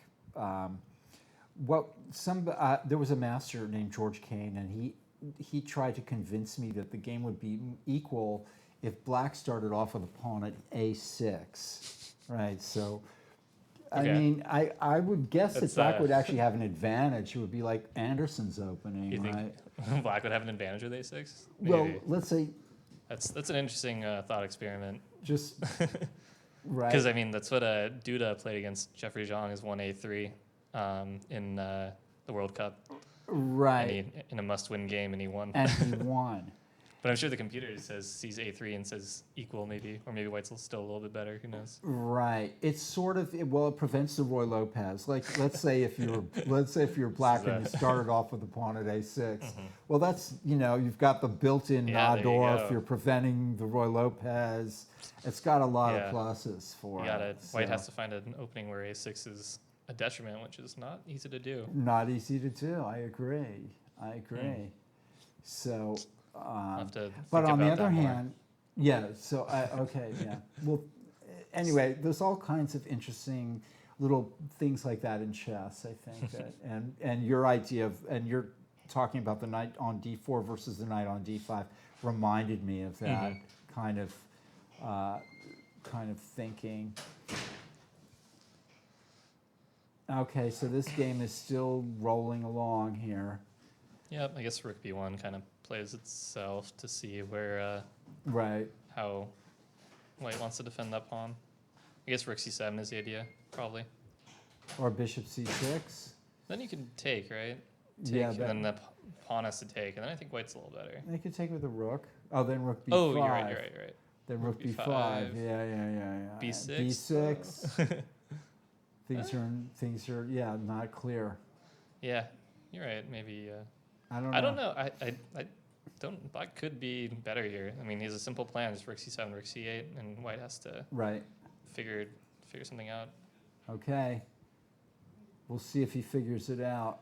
First of all, Yeah, there's rook c1. Elliot plays rook c1, and will black find queen h2 here? Yeah. And I guess you can also play queen b8, which is also. Miserable. I think psychologically it's so hard because you just played queen b8 to e5 to c7 back to v8, and you've just been getting kicked around every. Yeah, move. Christian can play better chess than this, I think. Yeah, it's He tough. got Tough he position. got into. Let me pick your brain. I don't know Okay. queen pawn openings that well, so Oh boy, me neither. But we can. let's just go right to this position, Sure. which looked pretty normal. Yep. But now black plays this rook e8 move. That I can't. It seems like I mean, you can put the knight on f8. I think is an idea. That is that really an idea here to play knight f8 with, and It seems okay. I don't think it's best. isn't but it the right way to play pawn takes pawn and b5 and c5? Yeah, and but I stuff think like that. I think he doesn't want to because white didn't move the bishop, so it's like this. Right. standoff where. Right. So, But rook I e8, think yeah. I see amateurs play this move a lot, and this is B6 very makes sense. slow, right? Okay, I take d3. Okay, h6 probably. Okay. Right, maybe knight f8 there. Black. I think this seems okay. It does seem okay. That was I don't have any problems. now It's the okay. rook It's a goes little to annoying. a8 because if it Oh. goes to c7, knight b5. So Okay, I take that back. Something went wrong. yeah, something went wrong I guess. here, and we're beginning to see Yeah. what went. That's interesting. It seemed okay, and then made a little inaccuracy, and then this bishop f5 move became. Yeah. I think you had to find something more. I don't know if before it or. Yeah, somewhere little around afterwards. king b1. Yeah, maybe you just have to play c5 before rook c8. Right. Okay, that makes sense, right? Or, if you want to yeah. play c5 with your rook opposite the queen, I mean, maybe it's time. Maybe now play knight f8. Play that knight Yeah. f8 move. That Knight we, f8's yeah. That, very logical. Okay, so we're at this position, and with Doesn't look good for yeah, black. it doesn't look good. Here's Jensen versus Askin, and another White is thinking, Thinking, yeah. right. It's not worth being down an hour on the clock. Whenever you spend more than 20 minutes on a move, you're probably in You're going around in circles. The marginal value is not good. You're there. going around in Yeah. circles, yeah. I've actually encountered a lot of times where someone just thinks way too long, and then they just play something and do just blunders Just immediately blunders, because they yeah. just overthink it or something. Exactly. Oh, you made a move e4 here. The sign of a Oh. the sign of a player in form is that they move quickly. Yeah. Usually. So they Okay, just- so knight b4, Queen c3 is the idea. queen c3. So he found a way to maybe hold Yeah, on to that pawn, but then play rook knight- e8 still threatens the pawn. Oh, then a3, and the knight goes back to a6. That's not Yeah.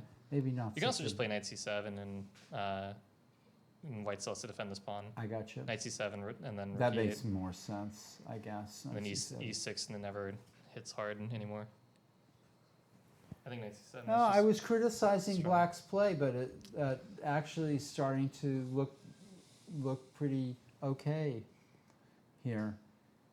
And White's, I mean, e4 might be good, but it also blocks the long diagonal, so I'm not, Yeah, I think after knight c7, you haven't really solved any problems. exactly. All right. Here, this game was sort of getting, and Black is still And- thinking. But yeah, white tanked for 30 minutes, and now black is tanking for 30 minutes. Okay. Oh, okay. So rook Okay. d7, bishop He h6. played rook Uh-oh. d7, bishop h6, and now Can you Black just would take love the, to. can you take the rook? Black would love to castle here, Oh, is he? but no, he he's moved already his king. moved his king a million times. That's a good try though. What's the punishment for an illegal move? 2 minutes. It's worth a shot, right? Yeah, it would be. I guess it. Well, no. Look at Joel is down to 4 minutes. Okay. Black is down to 4 minutes, and White has done everything he can to bamboozle Black here. I mean, if you take on d2, you're not getting mated, right? so but- Queen f8 check, The problem is he's gonna go make another queen, but you have rook g2 is King d7. yeah. I guess Queen f7 check, right? Okay, Because king c6. all You- right, and now you no can way you're getting take back the rook at d2. You're gonna have to take back the rook at d2 at some point, Yeah. because think- otherwise you're gonna get mated yourself. It's still a rook down. Somehow you're still a full rook down. That can't be Yeah, good. just take d2 and run, and you're good. Rook But d2, Queen f8, King d7, Queen f7, King c6. Is there a move there for White? all right, so rook d2. Yeah, there we And he go. does it. Check king d7. I think White's running out of gas here. Check king c6. Queen e6 check. Rook can go back yeah, to rook d6, d6. then you're completely dead. That's it. So you have to play queen f7 and then take d2. So take f8, king d7, queen f7, king c6, bishop d2. And then Black check here, will bishop d2. probably play Queen b5 or something like that, right? And finally get that queen Yeah. back in the game. Yeah. Jeez. Maybe queen C. Or okay, yeah, maybe queen B5 because you have queen D3 check.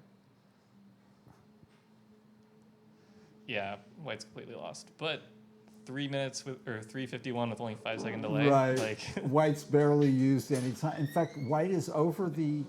No, he's not. He's used 30 minutes. Yeah. Okay. Let's go down here to this game. White's being unnecessarily rook romantic. E6. You can take it. You can take it and run.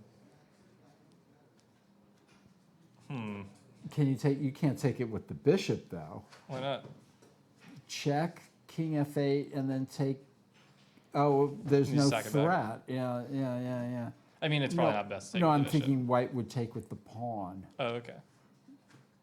But then, Well, yeah, no for threat. first queen check, king f8, and then take with the pawn. But you're right. There's no. I don't see a threat I there. mean, you probably there's also no threat. Well, you're threatening to take the rook, I guess. There's. Okay, he's gonna take the rook and play queen f7, but then there's no Right. follow up. So black like- could play queen yeah, e8 you could play- here, or a number of moves. You play queen b6. And He try could to- play bishop g6 first. Oh, then he can't take the rook with the bishop. I kind of like queen b6. Just try to mate white. Yeah. Okay. Although the king can move to h1. Sure. But I'm basically saying that white has no threat. Okay. Queen b6, rook takes f6, queen f2, king h1, bishop f6, queen f7 check, king h8, and there's nothing. Yikes. Oh, it's queen h5 check. I'm making the board zoom. Maybe this is perpetual. Okay. All right. Maybe you should just take the rook. Back up to board one, and Walter Knight did e7. play knight d7. The games have slowed down a little bit here. Well, Ooh, queen e2. Okay, makes sense. defending b2. Yeah, it seems like there's no rush here for white. You can play h4. You can kind of Maybe black will play h5 here. Yeah. Maybe h3 is better to keep stuff out of g4. Well, black is still throwing dust at white and trying to. Maybe knight g5 is the idea. Knight g5. That and was then- my and then original. c4 is an original. issue. Yeah. So maybe black should play h6. Okay, I like it. I like that move, h6.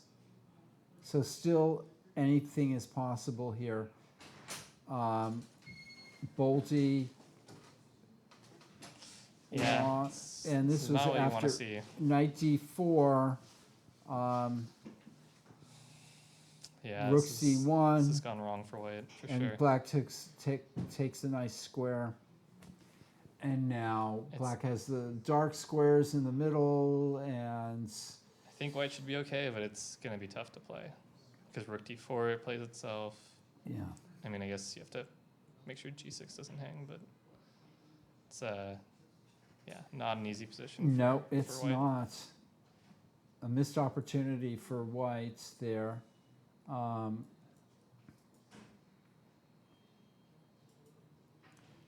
Bishop f3, rook a c8, rook b1, bishop c6, and now the non-critical knight e2, I guess. Non-critical, yeah. Although Letting him duel your pawns, huh? I mean, I guess it's okay. he's still trying to unmoor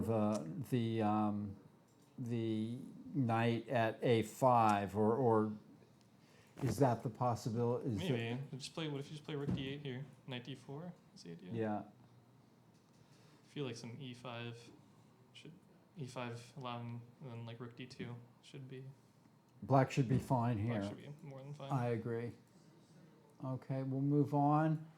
Oh, there's the queen He h2. found your queen move. h2. The There you go. brilliant queen h2. All right, can we find a win? Starting with bishop h7.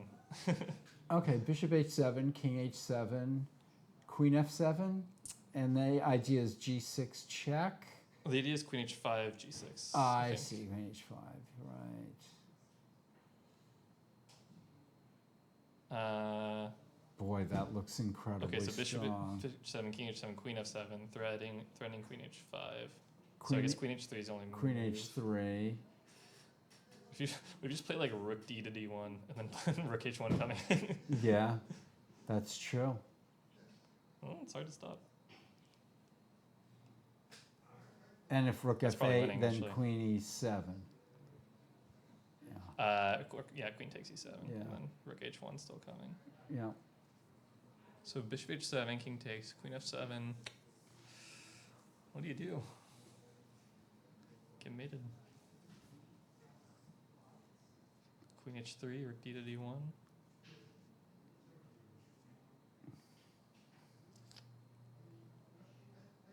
No way out that I can see. I mean, I guess rook F8 and give the bishop, and then your king gets the G6 square. Then you could play queen F5. Check. Yeah. But I mean, your pawn down, your king's not safe anymore, so Right, but you survive dead. into an endgame. you're not dead. You're not dead. It's bishop H7, king takes, queen F7, queen H3, rook D to D1, rook F8, Queen. queen E7 is what we thought. Yeah, queen E7. I wonder if is inserting G6 worth doing?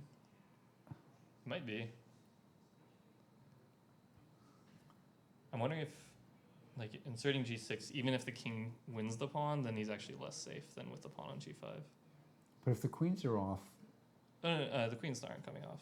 Play G6 and then you Oh, take I on see. E7. Oh, okay, so bishop H7, king H7, queen F7, queen H3, G6 check? Rook D D1, I rook think. D D1, first. rook F8. Yeah, I think maybe throw in G6 here. And then take the bishop. Because G6, I think king H6 needs to be played. Oh, I see. Queen F5 check is not, yeah. You take E7. So G6, king H6, take E7. It's so scary for black. I Yeah, think it he's is. getting mated. Yeah. Okay, All right. it's probably not. We'll see what necessary at all. Elliot comes up But with in a minute here. I'm sure there's other winning lines. All right, Jensen, knight C7 was played, and now Jensen throws away Yeah. the pawn at E5, Except- probably in disgust. You don't even. It's like if you were gonna Yeah. do this, you should have done it earlier and at least damaged black's pawns, maybe. Right. This has really turned out poorly for white. It's funny because I thought this white was getting something here in this position. And I've just been completely proved wrong. Knight G7. For some reason, I thought this was going well for white with moves, but maybe nothing works here. I mean, except for just regaining the pawn on C5 in some way, like by playing Knight D6 or, or Knight takes C5. No, you can't play Knight takes C5. Instead, You could play. Can you go back one? yeah, What if you? I want to play knight F G5 here. Knight F There's G5. not really a threat. So Right, and yeah, well, you can't play F4 because of Knight E3. actually, your threat is knight takes H7, which is pretty silly.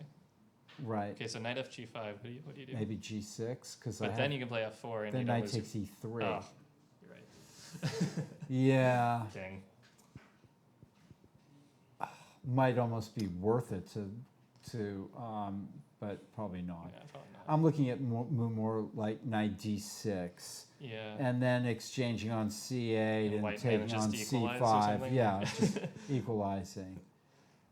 So instead, and that maybe H4. I don't know what to suggest here. Looks So bad. I mean, yeah, looks like you're just losing this pawn. So he gets the knight on G5, I guess, is the idea. And then he can play F4. F4, E5, and Okay, maybe you get something. that's what you have. You have to try something. Some compensation. Gaffigan, Melville, and he so played good my looking knight G5, G5 move, There you which go. probably loses on the spot now. All right, so Okay, knight so you're allowing. Okay, never mind. There's you can take G5 and knight And D6. play knight But you D6. have to trade the rooks first. right, because otherwise your own rook is hanging on C1. Yeah, so you could take G5, bishop takes, take C8. And if And you can get the bishop pair, which is something. I agree, Knight d6. yeah, It's probably not what you were hoping for from this position, but it's something. I don't know, white, I mean, black, you know, yeah, Yeah, black's not, it's an advantage. Probably go for it. okay. So we're looking at knight g5, bishop g5, knight d6, Rook c8 or first, rook yeah. c8, rook c8, I guess rook c8, knight d6, maybe rook d8, Yeah, take knight the bishop. b7, and But then you have advantage e4 at two the end. bishops. You have e4 at the end winning. No, my bishop is protecting the Aren't you rook. getting mated? Like, I mean, I think you just can't play rook d8. Okay, let me see. Knight g5, bishop g5, rook c8, rook c8, Knight d6. rook. And if I play rook d8, Then I take b7, play e4. oh, you've got another rook at d1. Yeah. Yeah. Okay. All right, then I won't play rook d8. I'll play rook fa. Okay. Fair. It's got to be better for white. Yeah, Yeah. yeah, definitely. Yeah. Yeah, as long as, because the knight on d5 is never permanent because you always have e4. If the knight was more permanent, then I would say white's not better, but the fact that you have this e4 push at some point will Okay. make the bishops better.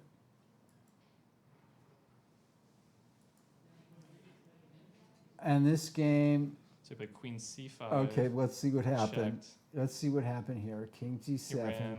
ran, took d2. Queen c5 makes sense. Queen c5. Because queen g1 protects the g8 square, which is nice. I got you. G7. Check. Rook c8. And yeah, black has nothing to fear. I guess queen f8 though? Oh, then just king b7, no threat. Wow. Actually, king b7 is a huge threat because c1 is just King made. b5 is the threat now, right? Black's Oh, yeah, threatening king b5 king means- you're right. b5. King b5, yeah. Wow. No checks. Oof, that's Well played game by black. I mean, really, in a sense, I mean, he took all of white's pieces and then white had to resign. it's how it goes sometimes. Yeah. Yeah, what do you even? Yeah, White has nothing White's, here. White's very frustrated because black has 2 minutes, but black has solved all his problems and is easily winning now. So Right. there's no way to pose any more problems, it seems. Is there no trick mate? Yeah, and I'm trying to play a4. Yeah, queen a7 and a4 Yeah, or something. the knight just covers everything. Yeah. Funny, tragic comic. You can play queen f8, king b5, a4 check, and then take on a3 with the queen, and you're not getting mated. Say that again. Queen f8 here, Okay. king b5, Uh-huh. a4. Oh, then king a6, and you lose. A4, queen takes c1 mate. A4 is Oh. check. Oh, A4 is check. Right. Gotcha. But then just king anywhere. Yeah. And King a6. I was thinking if you take on a3, then I have queen takes a3, and I'm not getting mated. And then I can still try to flag you. Oh. But Okay. it looks too simple at this point. Yeah. Well, Carlos, Oh, you can play queen e7. Sorry, I'm has just. thrown every piece at the that black has here. That Or white, actually, no, you white had. No, this is terrible. If I was white, I would play queen g6 check with the idea of playing Yeah. queen takes g1. Well, you have to start like queen e6 and put on g6 so that they're all confused. right. The last hope. All right, this game, black plays queen e8, trying to That's play your move. solidly. Safe move, boring move. Right, safe and boring, that's me. Okay. Black shouldn't have any problems here as long as he doesn't get too fancy. Agreed. Okay, Okay, rook b3. knight d7, rook b3 is played instead. And maybe So the the idea, idea is c3, maybe. yeah, or else to take on a3 or something, trying to get some Yeah. nebulous counterplay. I think c3 is a legitimate threat because you just trade everything Yeah. and take on a3. Yep. So seems to be what he's trying to do here. Looks like White's done everything he was supposed to do. Mhm. So, Yeah, I think white should have a solid response. Just have to look around a little bit. okay.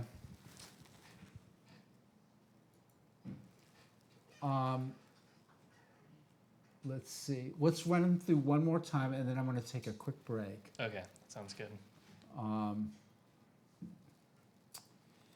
This is our board 2. Rook C1. Okay, trying to find my mouse. Boom, boom, boom.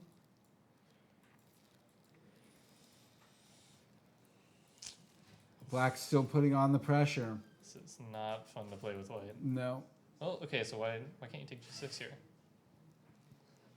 I Queen guess he Queen could. E4? Queen E4, So he's trying to draw? GF7, If I was Rook black, I would have F7. played like G5 maybe, and then Right, and yeah. then you play rook G5 D4. makes a lot of sense. You mean back here? Yeah, like Play G5 here. I agree. Completely agree. Because I think Russell's just trying to maybe equalize, but I think he's better now if you just play G5. 'Cause, okay, so white should probably take his opportunity and take on G6. And So what does that position look like? okay, it takes Queen E4, GF7, F7. Rook F7. take the Queen. Black's still a little better. Maybe even, Takes, looks. I mean, equal pawn Rook endgame yeah. smells like a. Smells like a Like a draw. draw. White can play B5 and C5. Yeah, but then I get you get the A pawn as a runner. Like, I don't think white really has winning chances. No, White doesn't have winning chances, but neither does Black. Okay. Boom. Ooh, he's gonna go trap this knight. Oh, why did he take with a pawn? I don't like. Knight E2, E5 was played, Bishop C6, and then he took with the pawn.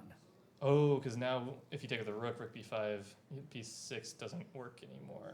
Because I it's see. protected. Ah, 92. So maybe Brilliant E5 move. was not the move here. Rook Yeah. D8, Rook D8, but then feels Knight like you should- D4. Feels like you should take on F3. Okay. Why not? Like take F3 and then play E5. Okay, and if Rook B5, Good question. maybe Black could play A6 to protect. Oh, it's okay. So The take, knight. take, and A6. Sure. I don't know. Yeah, then take Rook F3, C3 with the idea of playing Rook A3, but then Rook A3 can be bet by Knight C4. And rook C5 is always hanging. If Yeah, rook yeah, A3. yeah. Yep, true. Instead, the comedy of chess. He takes this way, Rook B4, and now the Scary. threat is Rook A4. How can he avoid that? It's not what you want to see. I mean, I guess then your knight can go back to B7, where it's the You can worst play a- square on the chessboard, right? Is the B7 square. You for a can knight. play rook FD8 here, which is a little sneaky. The idea is rook A4, knight B7, rook A7, knight C5. Yeah. It's probably. Okay, Yeah, so rook, that's a rook good move. FD8, rook A4, knight B7. Maybe white should just play like H3, but then you have rook B2. So Yeah, yeah, yeah. I think you have to get some activity here. Activity, folks. That's the key to chess. Here's Winslow, Oh, he did and it. Winslow There we uncorks go. bishop. Oh no, his H- rook's on H1 though. Oh, he Right. played rook H1. He played the rook back to H1. Lame, but okay, it's also winning probably. So Okay. he still wants to play Queen F7 with the Queen H5 G6 idea probably. And Black has no resource there. Try rook C8 maybe, so that you can play Queen H5, King G8, G6, Queen C2 check. Yeah.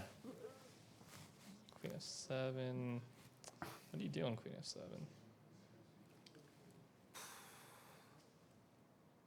Rook C8. I mean, but that's just well, it does protect the Yep. queen. Yeah, it's worth. I mean, throwing in for sure. And on G6, he has to play King H5. I mean, King H6, and then you don't have Rook Oh. H5 check. Oh, you have Queen F5. Yeah, this is a little worse because G6. Queen rook F5 though. Your queen just goes back to you go G6, Oh. King H6, Queen F5. There's no defense. It's a Queen H5 mate, right? Not that I see. And that also happens to cover the C2 square. Yep. So That King H7, looks Queen F7 bad. with the threat of G6 and Queen F5. King H6, Queen Okay, F5. okay. What about okay, take H7, Yeah. Queen F7. What about Right. Queen C6? Oh, you can still play G6 though. And if Queen G6. Then Rook H5. That's too bad. Oh, your Some Queen X-ray. X-rays your own rook. Yeah, it's too Very bad. nice. Yeah. Okay. This Okay. bad. So I think that this is just that's it. black plays very King F8 here. King F8, King F8. Okay. Bishop G6, and Bishop B4 or something. Yeah. But yeah, no, black seems to be lost. So King F8, Bishop G6, Bishop moves. Then you can play Bishop takes F7 even, because then you can follow up with Rook F5. Right? Yeah, you have to put the bishop on D8 maybe, and then you. And then you can just play Bishop F7 anyway, because if Queen F7, Rook F5. Bishop F6. Oh yeah. Oh, then GF. You're probably still winning, but Yeah. Oh, miserable for black in any case. All right, so, okay, white goes for his only idea here. Knight G5, Queen E7, F4. And white's still in the game. Okay, yep. that's good. It's only a doubled pawn. Gaffigan, Oh, he did it. look Take, at take, this. take, We're, take, knight we're to 6. geniuses. Now, don't play Rook D8. Yeah, Rook D8 Like- loses the spot. Like Paul suggested. Because of knight b7, queen b7, e4, and then the knight doesn't have a good move. And queen takes d8 check is coming. Sadly, you get mated. Okay, so in that case, can the rook? Where can the rook go? To Yeah. f8? Sorry, I'm calculating probably a bad line. I want to play Rook D8, Knight D7, Knight F4. Just like Oh some wow! suicide mission. But then you could still play queen takes d8. Yeah, Bishop takes, Rook takes, take H3, but your piece down. So Right. not quite. Nice. Those are the kinds of things that masters look at. It's usually bad lines. This is It's still a- going on. If Down to 1 there's minute. fight, there's incredible, absolutely incredible that white has survived this. Let's see. What do you play, Queen E7? He played Nice. queen e7, Take king E5. b5, check with check, B2. and then played queen b2. This is just hopeless. If I'm black, I'll just play rook g8 after this exchange, maybe. Yeah. Take Rook G8. But then you get checked a couple times. Check, king Actually, a5, you only get checked queen once. h5 check. Yeah, you should go to B7, but Yeah. no, this is garbage. Garbage. Okay. We'll look at the last game and then take a quick break. White avoids the exchange of queens with queen h4, but it's not looking good for white here, who's thrown too much wood Agreed. at the position. I mean, now black can play Queen G6 even, and just Yeah. like if anyone's getting attacked on the king side, it's white at that point. Okay. Yeah. Karen, thanks for joining me, and Thank you're you. welcome to come back in a few minutes when I come It's back. okay. I'm gonna go home now. Okay. Thank you. Folks, we're going to take a 5-minute break, and I'll recover my voice, and then we'll be back. Thanks, everybody. Bye.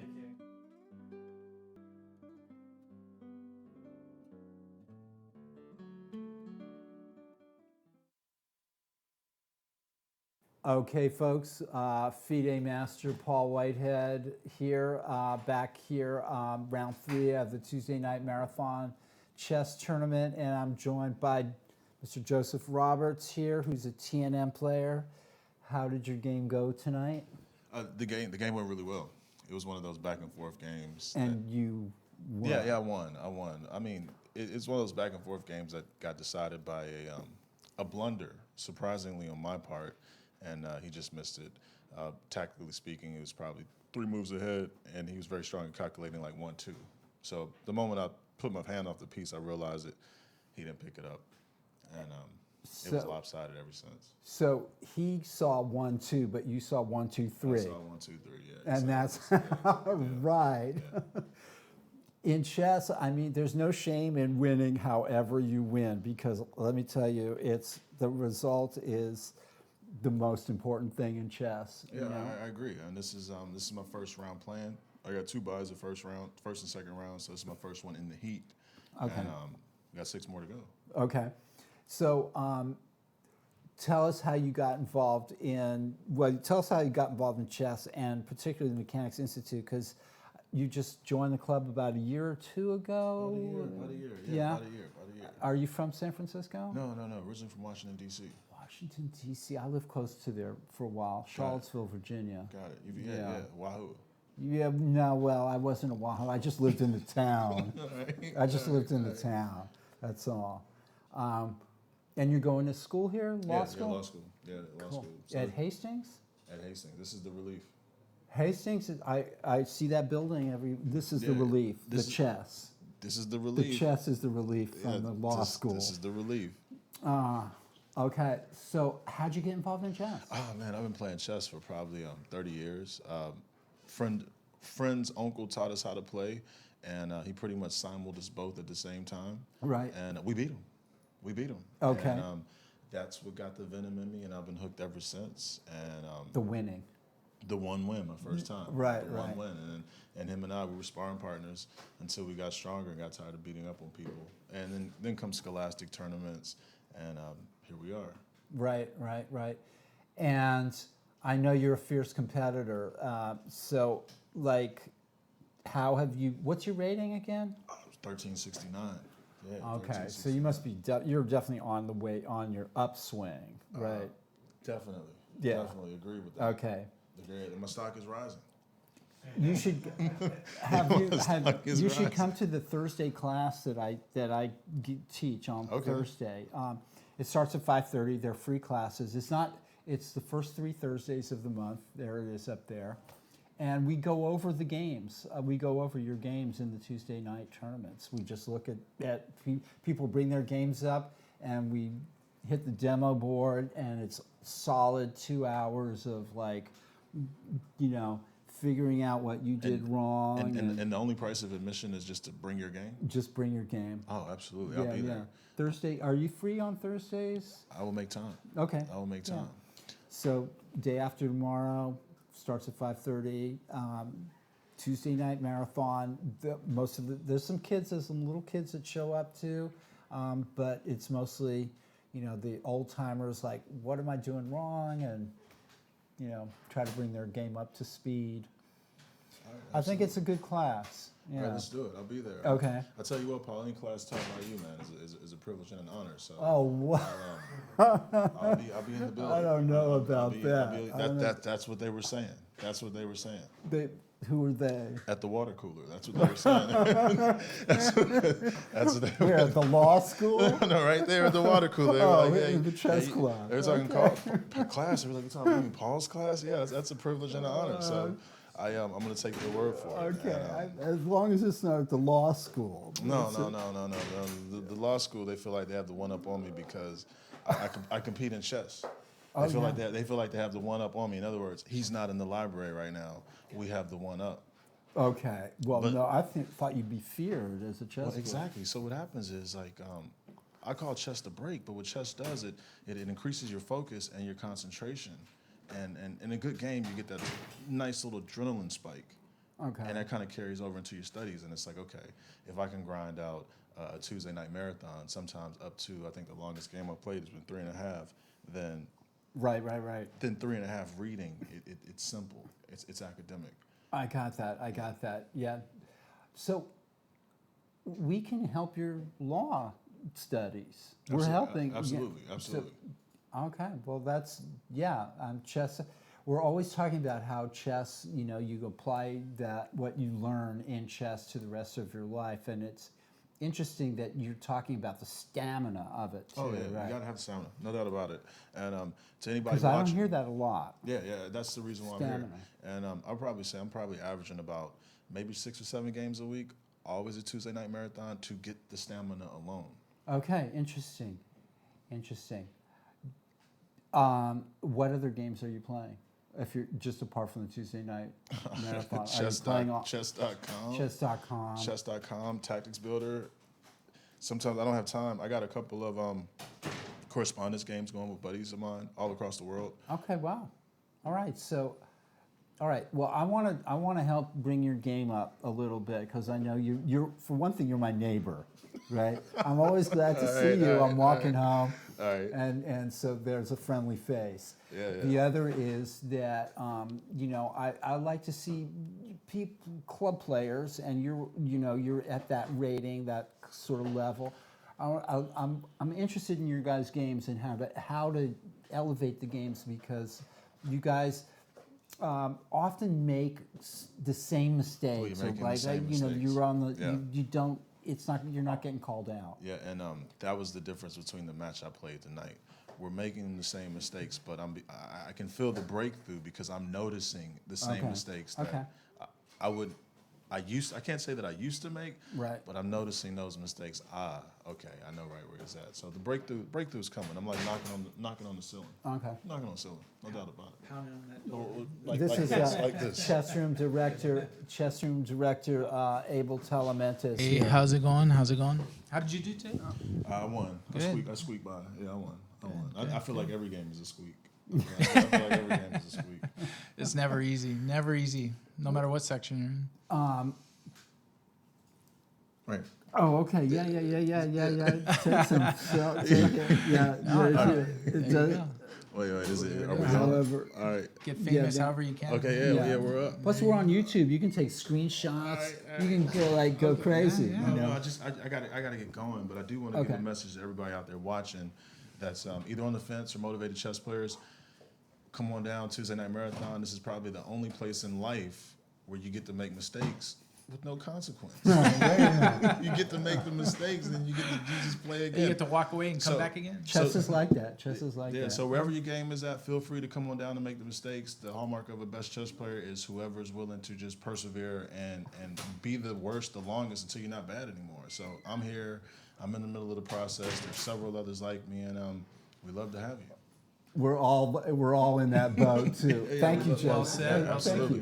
Thank you. Absolutely. All right, All right. cool. Thank you very much. All right, you're always welcome. After your game, come on and knock on the door Absolutely. and tell us about how your battles are going. All right. Okay. How you squeaked by another one. Right? Yeah. Squeak, fine. Squeak, brother, squeak. I gotta get going, guys. Wish Okay. me luck. All right. Thank you. Good luck. Finals in 3 weeks. Yeah, with the Yeah. Finals in 3 weeks. So Oh, that's where we're okay. at.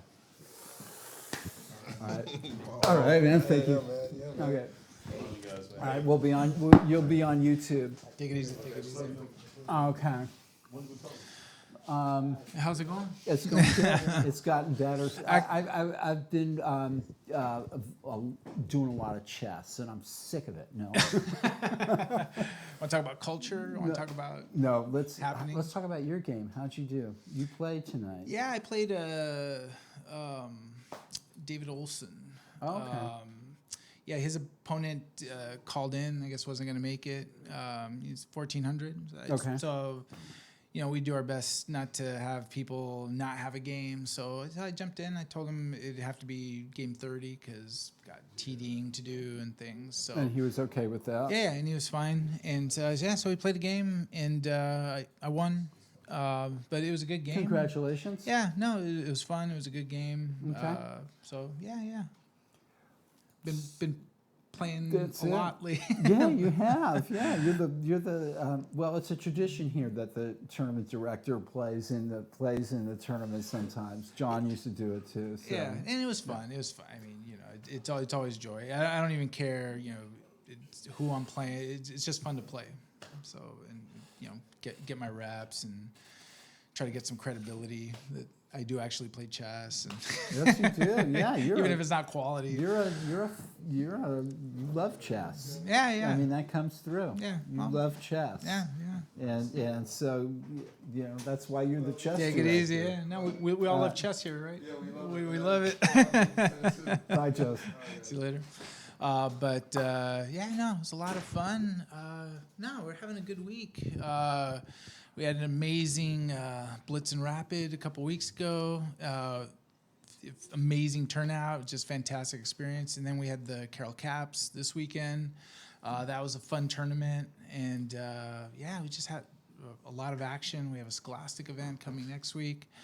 And then Is there anything coming up before the end of the year that like you can give us a sneak preview on, or anything, or not yet? yeah, we'll we have to can. wait another week or we'll, so. We'll or have to, two. we'll have to Okay. wait.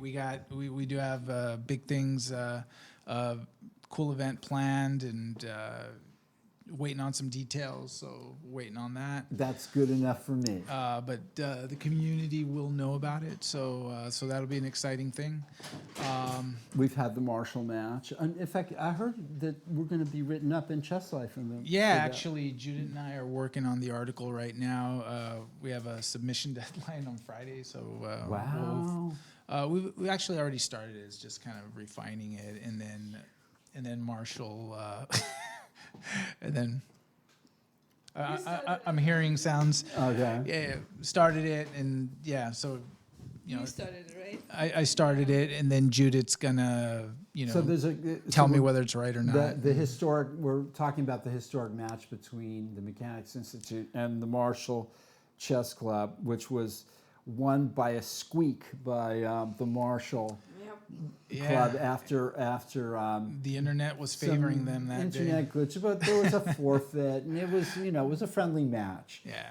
A deadly serious friendly match that we lost by.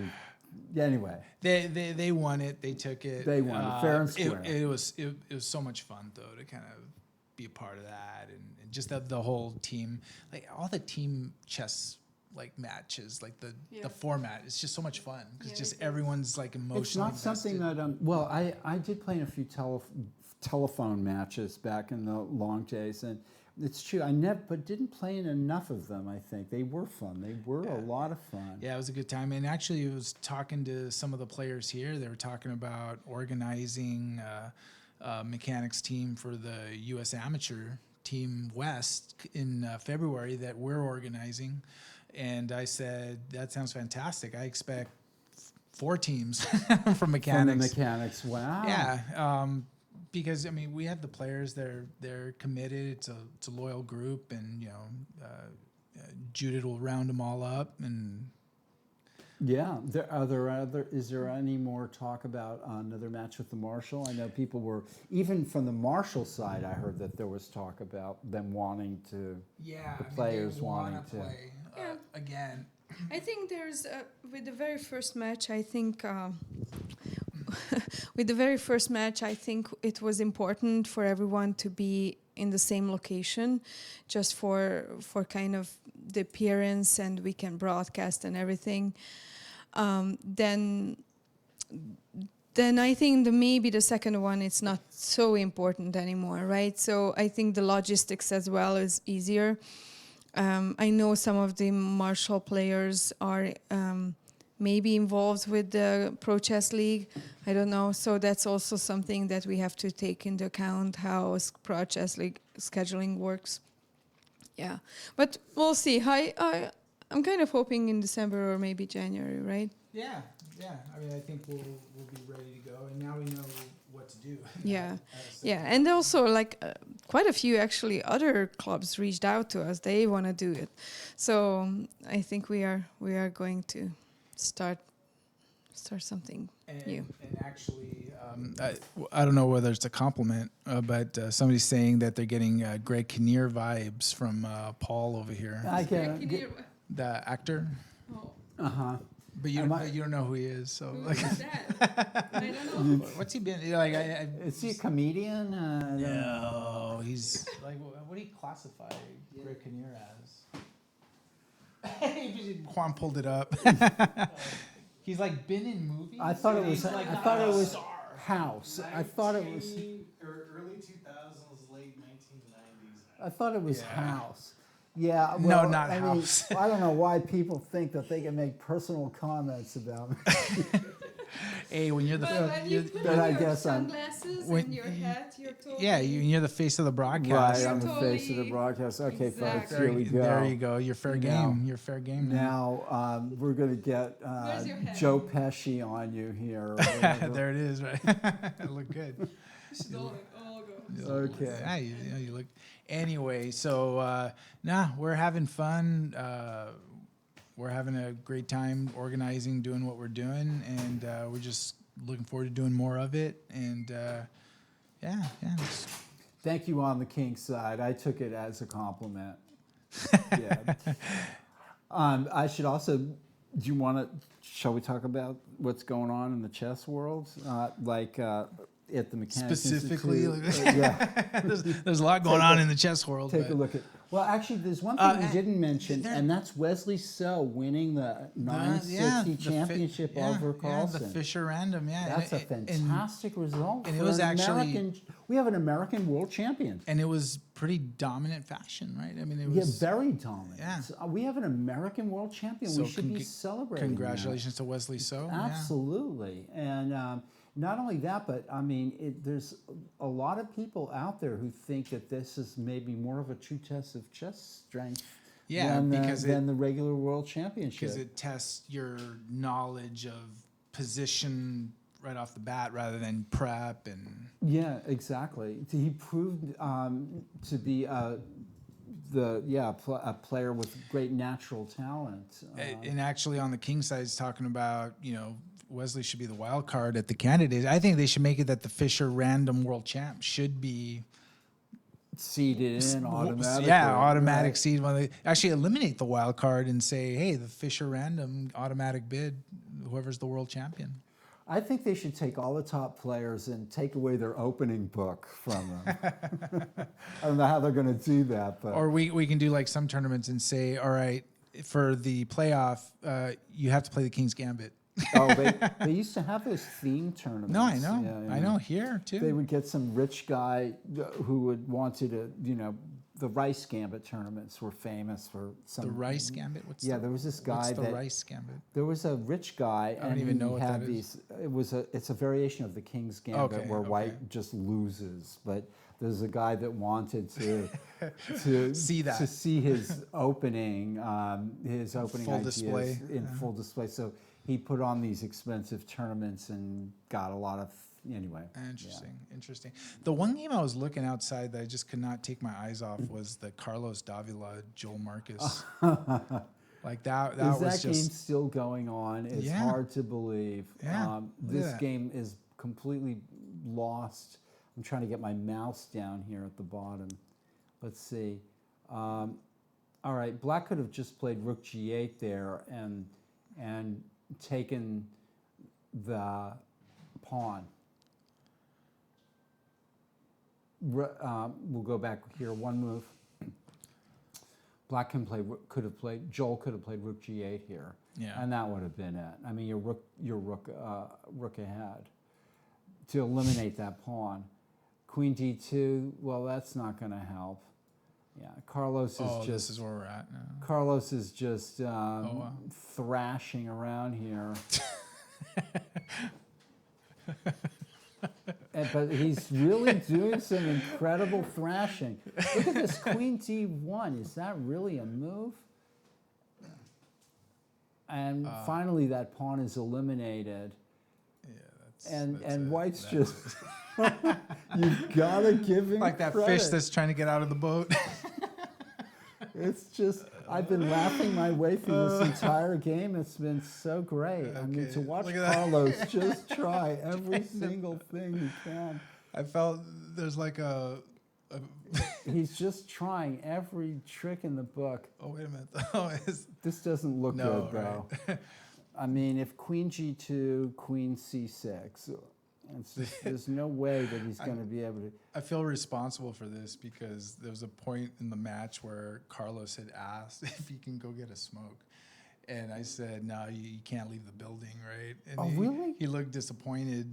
And I wonder if this has led to like the demise.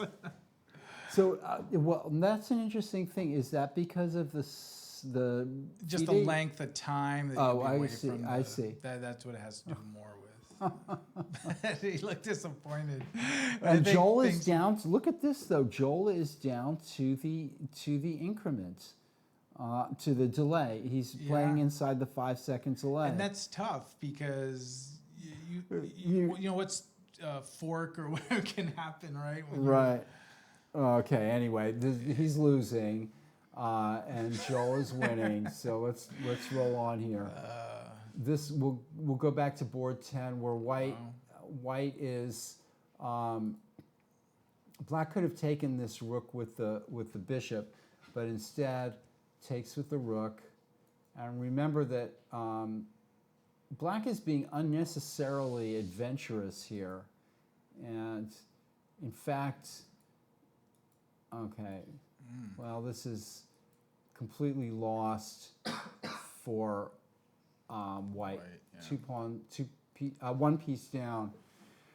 I mean, he's still fighting. early but on, it looked like Gimmelfarb had something interesting, but maybe not. Nah, maybe early It was early on. But right here, let's see, Bishop. This knight sacrifice was unsound. Oh, okay. I've been looking at Kyron and I were looking at this.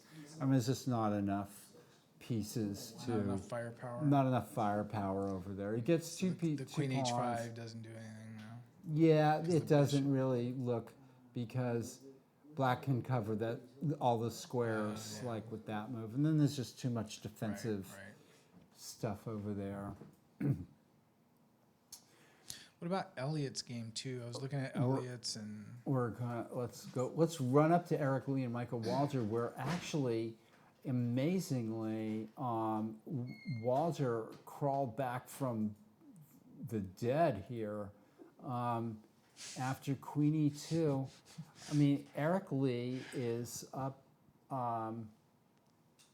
Eric Lee is up a pawn here, and Walter's just been kind of like, hoping for the best. This threatens C3, and boom, some tactics. This actually works. opened the door.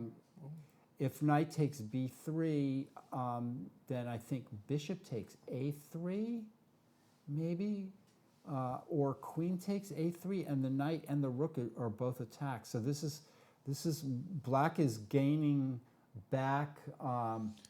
so the players' ratings. So Eric Lee's 2,300 and Michael Walder's 2,100. Right, Michael Walter has been a rated master before, so this didn't work out well at all for White, who's now lost his pawn back, and Black suddenly has two passed pawns. Yeah.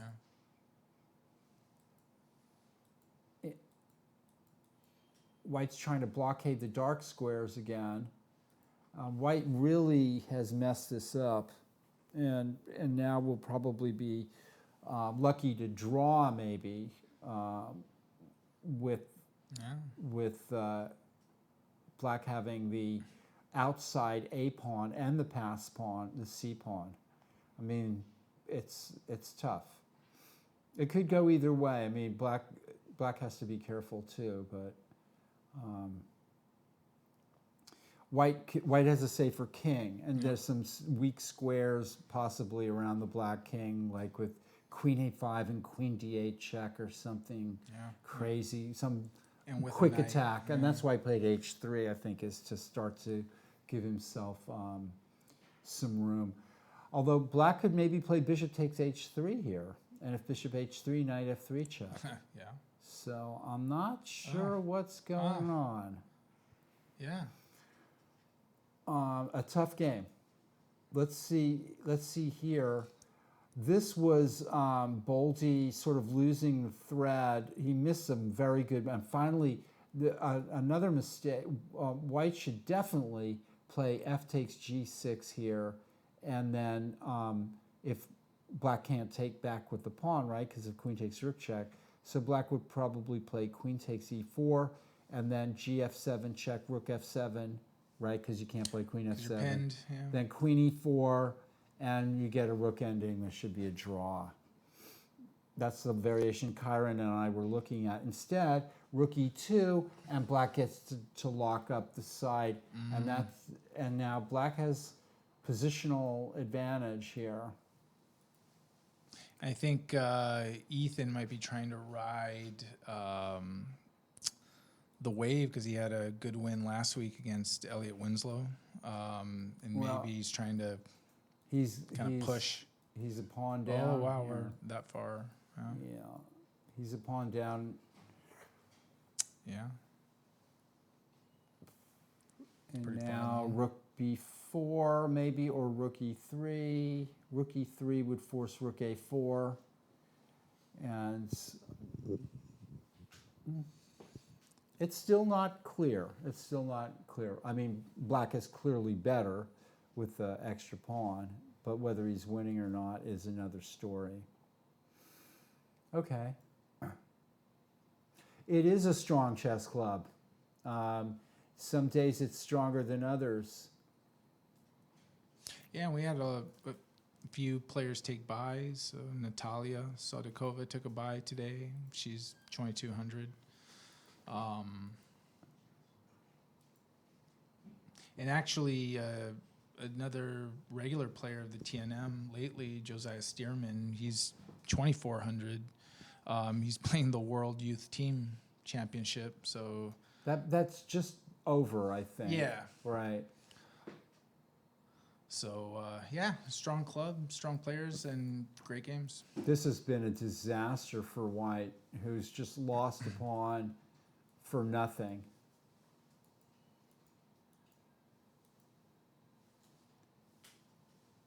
If knight takes a4, rook a5. So black is totally in control. I'm not sure about that.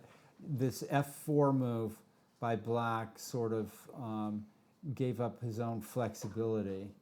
Right? I'm not sure. But white is definitely in trouble here. Like he's paralyzed. His pieces are, if knight takes a4, rook a5.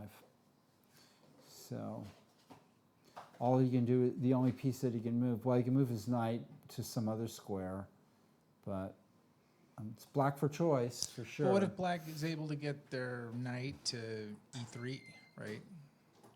That would be a good square. Yeah. He doesn't want to lose the a4 pawn, though. Yeah, So, all right, let's move on here.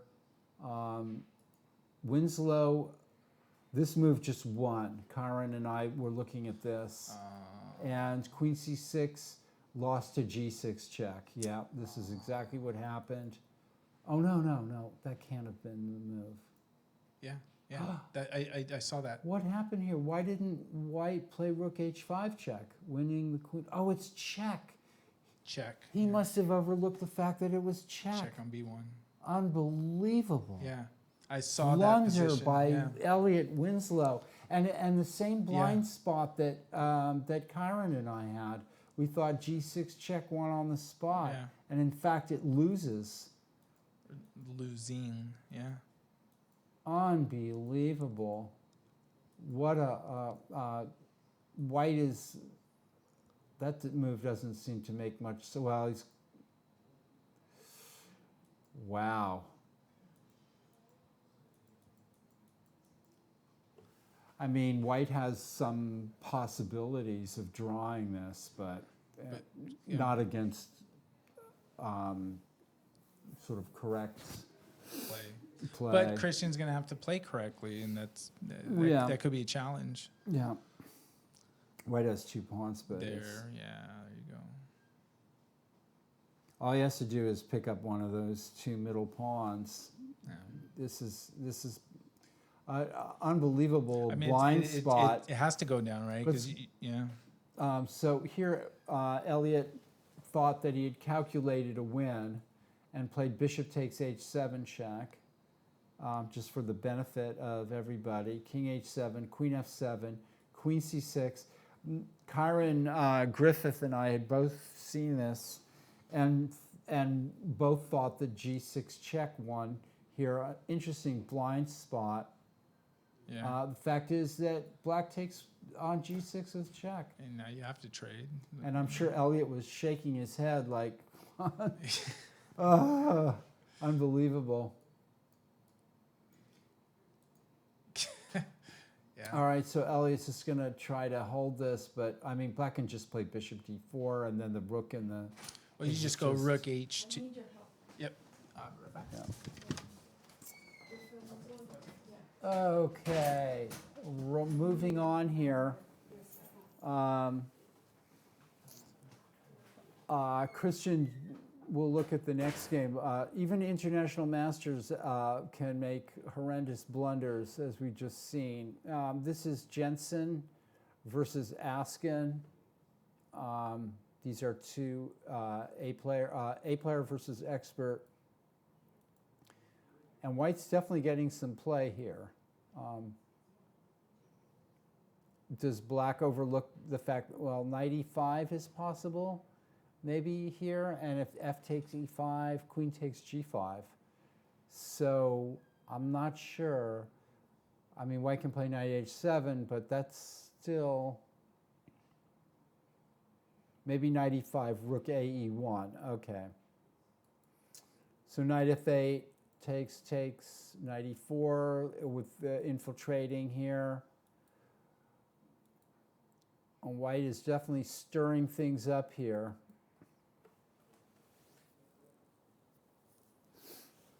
Rook b4, the queen b6 is a threat, so, and also knight f6 check and maybe transferring the queen over to the king side with queen h3.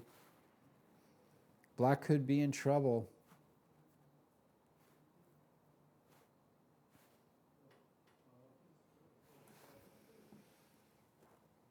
Interesting. The bishop on b7, black should have avoided that at almost any cost here. e5, let's look at this.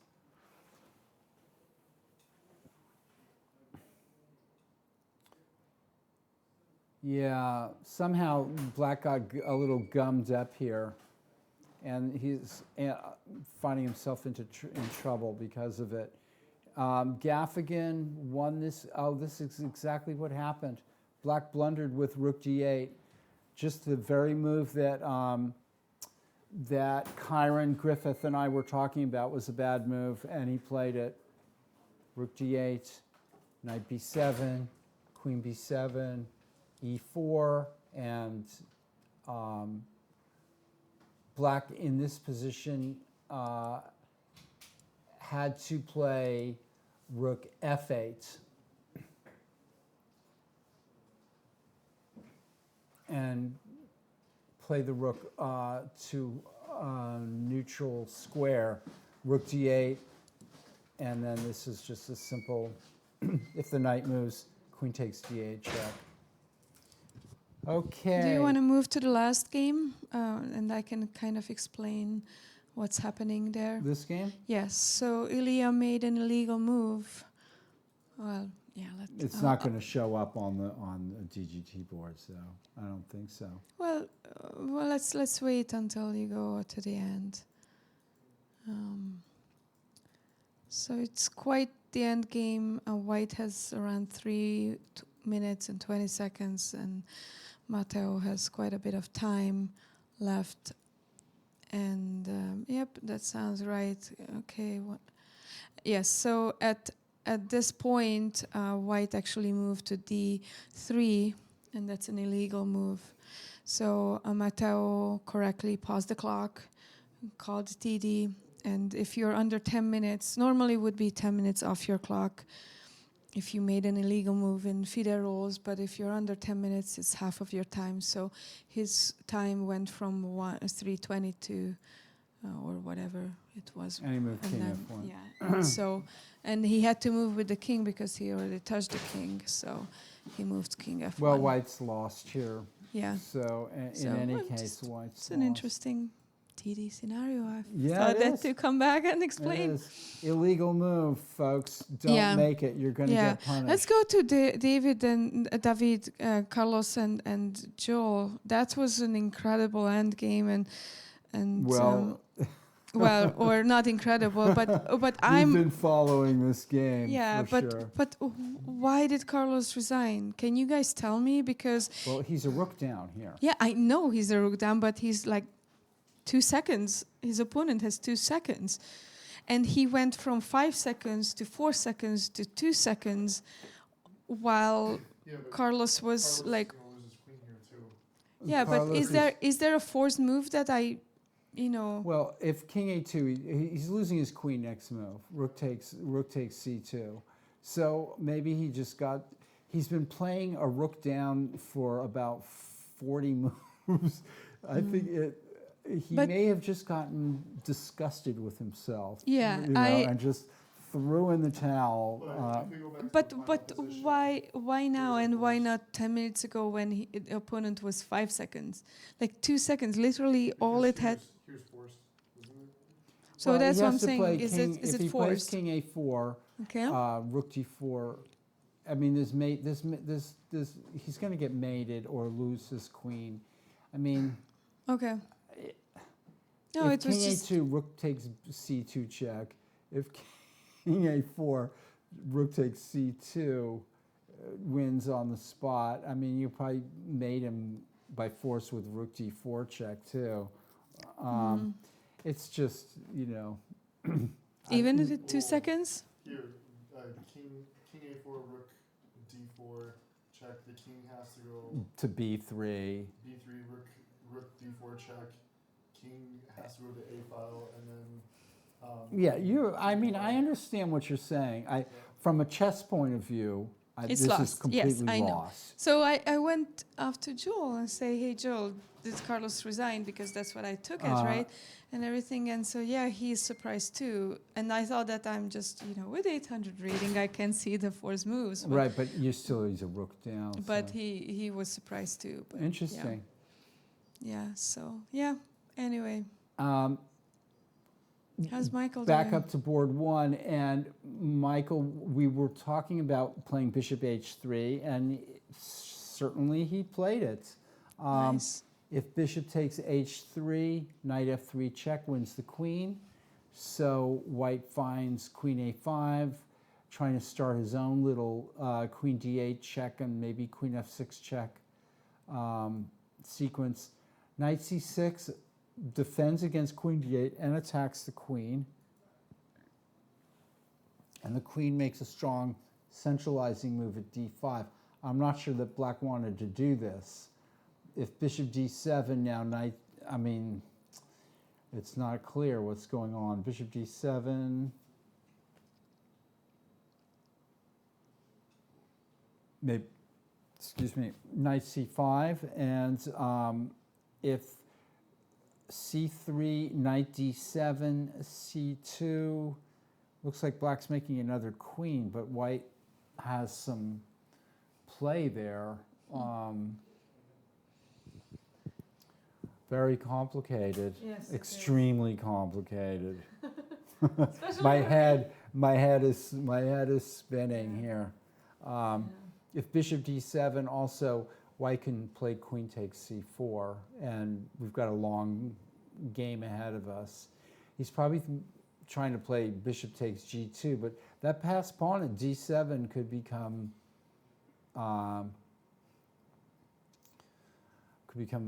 a problem.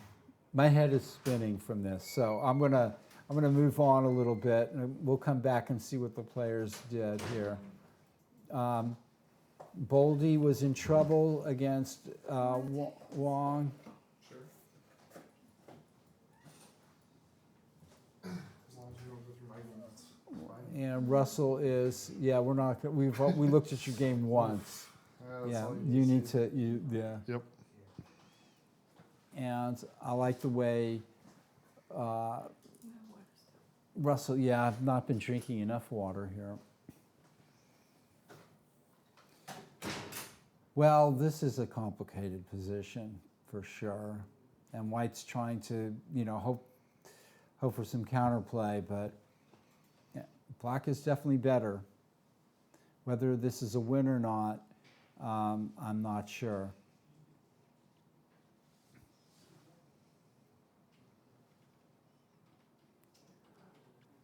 Maybe rook f3 check, king g2, and rook e3. Yeah, that's. That looks, well, yeah, that looks very Well, strong. What about then? And that's what he's played. So So- if king g2, rook e3, looks like it's close, and then white will probably have to play. There's no trick e5 because of the rook. No. No. White will have to play rook a6 check, and then the safest thing for black to do would be to go back to g7, and then white will probably attack the b pawn, and then rook takes e4. So why can't you play e6 if they play rook a6? Oh yeah, that's true too. Just advance the pawn, try to trade off a little more, simplify the position a little bit. So king g2, rook e3, rook a6, e6. I mean, black has got ways. Yeah. King g2, rook e3, Can they rook just a6, can they just play? e6. What about fe6. b4 right away? Trying to get b4 the, is another the pass pawn yeah. to the b4 third is rank so the another rook's try. defended. Yep. Yep. White's in trouble. All right, let's go to this game where white was also in trouble. In this game,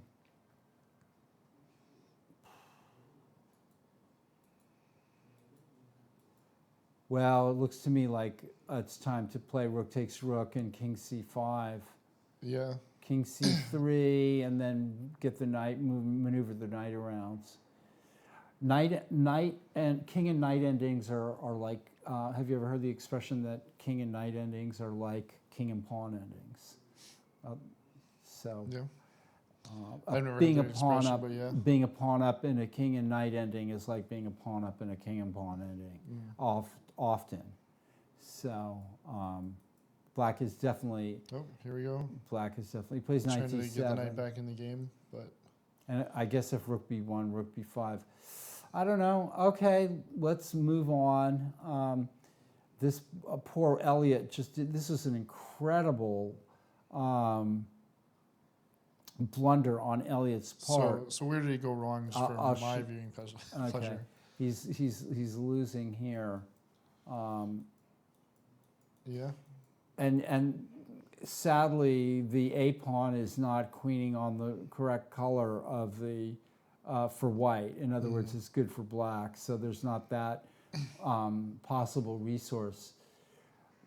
Yeah. There's I'll not show enough to you do this. anything with Well, the I'll H show pawn. everybody back home again this funny blunder. So we have this position. And Elliot can play rook c. Oh, he has played rook c1, and and then the queen went to they go for a h2, draw. and the rook went to h1, queen back to c7. I mean, white can play rook d7 or try some other. There's all sorts of things that white could try here. Instead, Kyron and I were here, and we were looking at this sequence: bishop h7, king h7, queen f7, queen c6. And then we thought g6 check just won, because after queen g6, rook The rook's h5 check. Yep. The problem is that g6 check was met by queen g6 check. Oh. Yeah. Didn't you? And notice that right Elliot away? walked right into it as well. And so Yeah, but he has some compensation with 2 pawns for the bishop. not but nearly not enough. Not Yeah. nearly enough. And he's losing here. So a comedy of errors,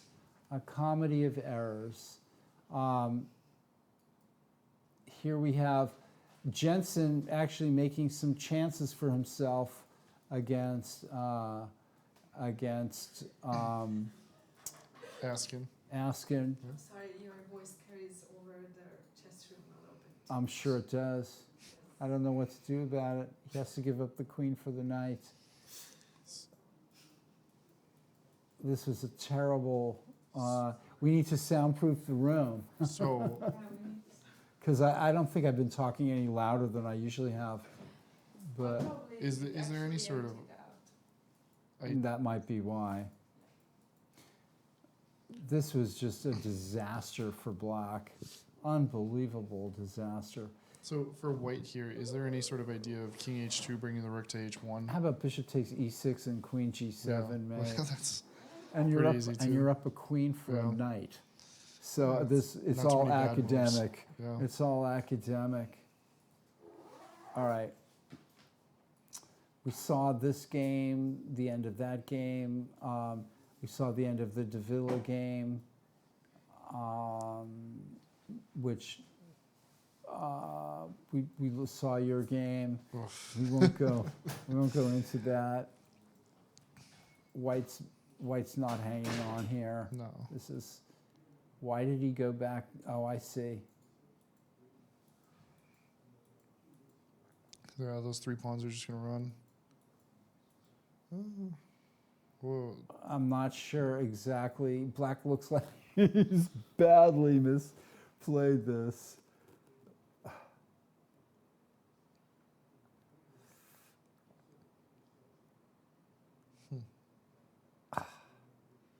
Oh, but white only has 22 seconds. Is this is board 10? Yeah. So this is the under 1600, so time pressure might get to him. Let's go back here, folks. Okay, so now white has to play something like king c4. Keep an eye on the pawns, yeah. If the black knight runs too Ooh. far away, yeah, look at this. Sure. But they Knight just have knight c5 c5. check. And if the king comes over, they can just go If knight back to c5 d7. Oh my gosh. He played a4 and ran into g7, mate. mate. Oh. Oh. Oh, well. This was a complete disaster. I mean, this is a winning position. He should take one of these pawns probably because the knight can come back and deal with the other one.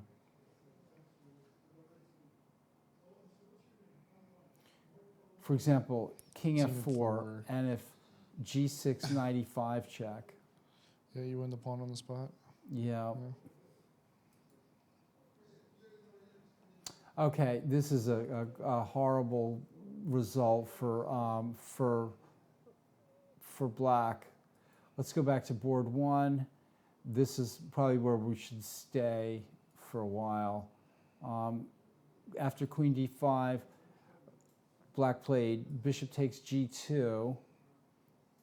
And by the way, I think that the view that we have as well is the top 2 boards, which are still in going on. Yeah, So that's we're up gonna 3. let's stay up there for a while, folks. Especially since we're coming down to the end of the. After queen d5, black played bishop g2 instead of playing the idea of bishop d7, king g2, and queen b5. And now white plays knight c5, c3, and we're at this situation. So d7.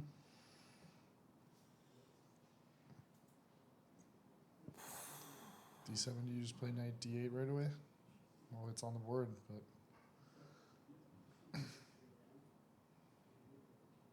Also, you can play c2. And if d8, queen, check. take, like queen goes, I guess. So if white queens, knight takes, queen takes check, knight, can knight just go d3? Yeah. Stopping, but then but if the queen I like takes, knight d8. I like your move, knight d8. yeah, But then but it's knight, queen looks to me like black could be on the verge of winning this. I'm not sure. Knight d8 were you looking at queen a8 as a possible? doesn't then? work Yeah. because black plays queen c6 check, I think. Yeah. Then the knights have to go. And white's king is two moves away from stopping the c pawn too. So it's, even if it was white's move, he wouldn't be able to come back Christian Jensen. in time. Talk about his game. Okay. Sure. All right. So I'll see you in a little bit. Okay. All right. Hey, Christian, we're live from the. We're live from. This is board. Have a seat, Christian. Can do, can do. We're live from the Tuesday night marathon. Well, you know the wonders of modern technology. Yeah, technology. Yeah, there you Yeah. So, tell us. Let's look at your game, man. Sure. We've been following Sure it, can do. and you checkmated him on the board. I did. You faltered, and black was better. Was he And really? I think so. And then you let him back in the game, and let's see what happened. So your thoughts? I'm just going to play through this, and it's all pretty standard here, right? Some Yeah, it kind looked of like it. Catalan. I think in some of the lines we looked at, Walder and I and Winslow, they took back with the queen. Okay, and then because played they knight wanted the knight for c3. C3. but Right, that makes sense. I figured this was all right too. Sure. Now here, this is an interesting moment because, well, everything turned out turned out okay for black, I think. I mean, the simple move would be to take here on d4, I think, but maybe still be left with the weak squares possibly after you just take back with the pawn. So let's see what happened here. This got kind of interesting. Any thoughts? Yeah, this, well, I think I spent about 25 minutes deciding whether or not I was going to play C5, and I saw this, but it just isn't the same kind of game, you know, that you usually get as black, like playing, you know, Right, queen's right, pawn. right. It's like you're looking for something quiet, and it's like all of a Sudden sudden this there's is an more like attack. a king pawn game. Right, right. I've been a king's pawn player my whole life and just switched. So, you know, I've Right, still so- got that tendency. Yeah. No, I know what you mean. So if he plays bishop f5 here, maybe you go knight h4. Yeah, Yeah, Yeah. that was the plan. yeah. All right, so he gets greedy here, which I can't blame him because, all right, now you're threatening mate. I thought about threatening it with the other knight also, which sets up sort of a cool trap. It's like, you know, if I play knight Right, FG5, which I can't show, but okay, knight fg5. Threatens knight takes h7, but doesn't really threaten knight f6 check, right? Because he can take it. No, but if he plays something like queen e5, you know, Right. then I can respond with knight h7. Right, And after king takes, then knight f6 double check and mate on right, h7. right. So Right. I did see that. Yeah. There's some moves. I agree. G6. But now you're like, oh, you can't hold on to this maybe is too greedy. This turned out really badly for him. It's amazing. He should maybe just take on e5 right away, right? And then you take, queen take, and take on c5 or something like that. That was the plan, yeah. So in this is amazing how badly this ended up turning out for him. It's funny, we thought this looked good for black because he's a pawn up, but this structure turned out really well for you. And in fact, it's amazing how fast his game went downhill. And that's just a terrible square for the bishop. I mean, I'm sorry. I know he has to defend this pawn at c6, but it just shows the utter failure of black's. I mean, white has a strong initiative. But now I'm not sure about h5. Could he play knight takes e5? Do you have rook ae1 maybe?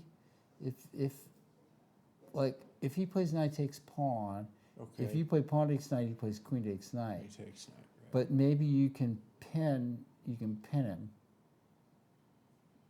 Yeah, Knight takes pawn. yeah, look rook at that. Pin. Look But at then that. he might have like queen d6. I don't know. Then you go knight e4. No, well, no, he can't play queen d6. You just Because I take just it. take, right? Yeah.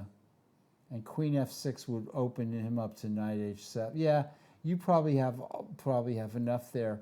He goes back into defensive mode.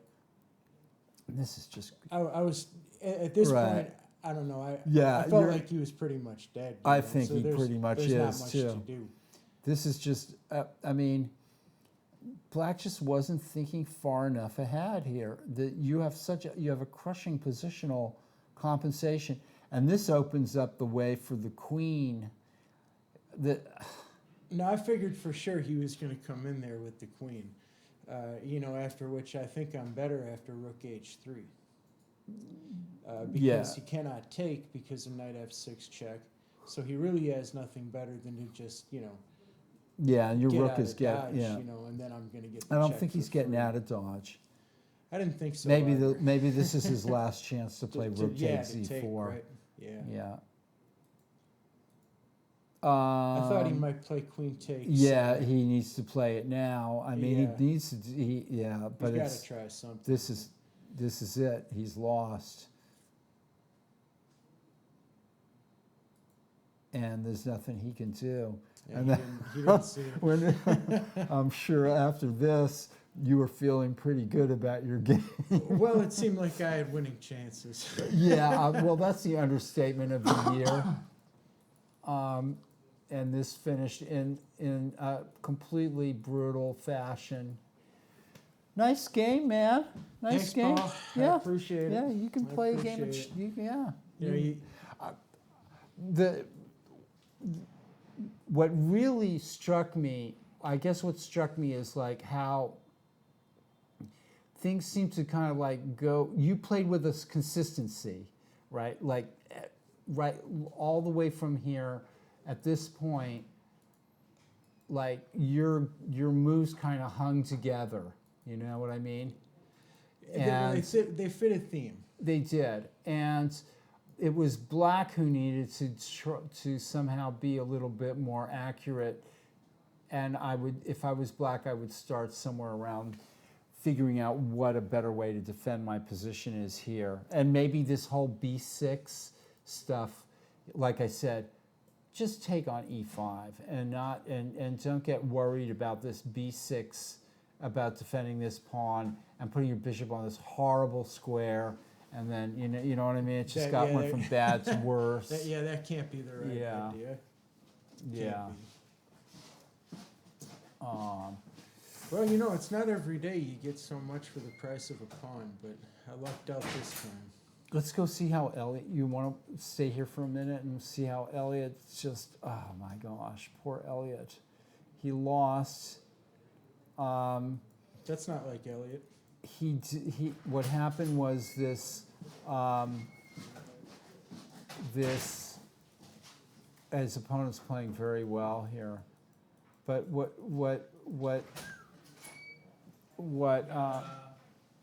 Christian Clemens. yeah, okay.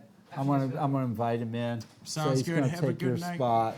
The All right. other Christian, huh? Yeah, the Christians. One right after the other. Christians Rack 'em win. and stack 'em. Rack 'em and stack 'em. All Have a right. good night, The brothers. Christians. The Christians are triumphant. It's the Christians over the Lions. Well, all I can say is Elliot had Fifth Crusade in here.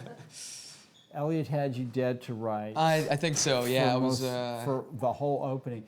And the thing is that was funny about that game, if there is any humor to be found in it.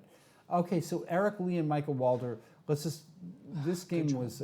They agreed to a draw. Probably both sides are panicking here, That's a because it terrifying looks position. to me like Black is better here. So this is one of those grandmaster draws. Queen e5 and then c2. Yeah, it's scary for both players. Oh, is that what happened? Right. If you look Okay, at d7, D7. knight d8, queen e5, c2. Oh, this was they played on. Oh, okay, my bad. Oh, he had a perpetual. Queen check, king g7, queen e5.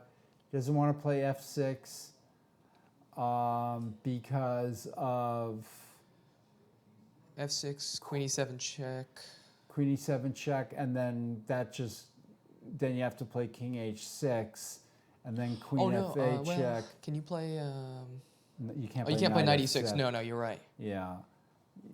that looks too dangerous for black pretty to scary. do. Yeah. Although, oh, he did play it. Oh, Queen F4 check was played. Oh, okay. So, And that's just oh, I repetition, see. yeah. They took the repetition that way. Interesting. Okay, that was board one.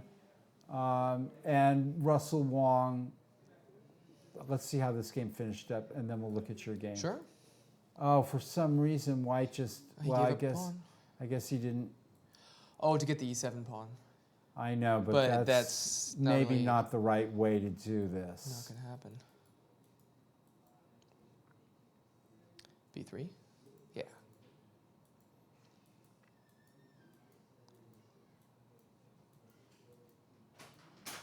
Nice He move. built the bridge. Very nice move, folks. Rook G8, B1, Queen. Okay, this is And he played it out, completely yeah. lost. All right. Wow, great endgame. Well, okay, so let's look at your game. Christian, first of all, congratulations. Thank you very much. Yeah, I mean, It's by far the best player I've ever beaten. beating Elliott is no. Let's just look at the game though. Actually, there's a little preface to this game, which was that 3 years ago he absolutely killed me from the Queen's Gambit exchange. Okay. And it actually got written up on chess.com, and 20,000 people got to see everything I did wrong. So I was really hoping not to go into this line, which was castling on opposite sides. Right. I was kind of hoping to play it like a Queen's Gambit orthodox, where I could take on c4. If he plays bishop d3, I play d takes c4, bishop takes c4, knight d5, bishop takes e7, Right. queen takes e7, and then Well- I'm playing for e5. Well, H3 is not such a useful move for White. So you could play Right. D takes C4 here and knight D5. And just let him develop the bishop in one turn. yeah. That's possibly true. Because the moves Queen C2 and H3 are not okay.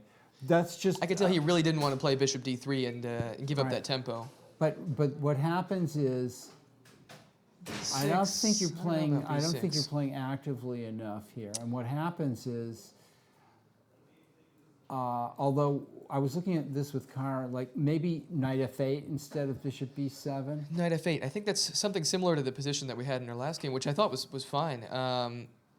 I also thought at some point I should have played g6, and it'll be on the next move. So he played g4. I think I should have played g6 here, because there were a lot of lines in which he had this great forcing sequence where he could win a pawn on h7, and I completely overlooked it. This was kind of the beginning of where I lost the thread. Right, I missed that, and I missed that as well. Right. I missed how strong it would be, because if I can't play rook c7. Because of knight B5. Exactly, and then knight c6. So right. I mean, So this is just bad. really for you. uncomfortable. But here I thought I had a couple little tactical tricks here, because I originally intended to play queen c7 here, and queen c7 I then saw rook d7, which looks pretty awful. So I Yeah. played queen b8, and I thought I am probably losing a pawn here, almost certainly losing a pawn, but his knight's still hanging, and if he takes time to protect the knight, then maybe I can get in g6 or something like that, and at least keep my king side safe. And also, if he moves his knight, his g-pawn's also hanging, so I definitely thought I was clearly worse here, but I thought I had enough kind of cheap tactical tricks to keep my game alive a little bit, even though that rook in the corner on a8 looks really bad. C6, Yeah, I miss this again. I Yeah. mean, I think White is close to maybe a forced win, but C6. What do you think of this move c6? Because when he played it, I thought this is crushing, and I think I'm it's an idiot good. for I not think it's seeing good. it. I mean, you have to take there, and then. Now, And the original line that I looked at was bishop e4, which I thought won an exchange, but it actually doesn't, because I think I can play Queen E5. queen e5, exactly, yeah. What did he play here? Queen takes f3? Yeah. I played queen e5 anyway. Yeah, Queen F3, Queen E5. I really lost the thread around here, because Rook D5. At this point, I I'm- think yeah. White- yeah. it's really good, and at this point I was failing to predict all of his moves, to be honest, which is a really bad sign. I looked at queen b7 for a while here. Okay, so what happens? What happens after? What happens if White plays Bishop F7 check in this position? Well, that's interesting. Let me think. So bishop takes f7 check, king takes a. Bishop takes h7 check, king takes h7, Queen takes queen takes f7. f7, Right. and am I clear to play queen takes h? I think it's 3? your only move. Queen But- takes h3, and then Actually, I don't think it works. doesn't work. We looked at that. And if he plays g6, then either king h8 or king Yeah, h6. well, let's say he tries rook d1. Right. So bishop takes h7 check, king takes h7, queen takes f7, Queen queen h3. takes h3, And then the rook comes. rook dd1. Right. You have to play rook f8, I think. I think I have to play rook f8, but And then he takes the bishop.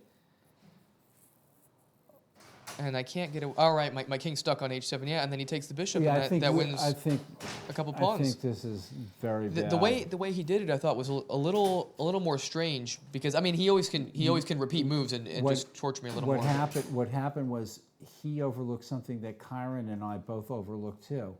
We thought this won, but we overlooked the fact that we had looked at this whole thing, and now we thought g6 check won, but it's a hallucination.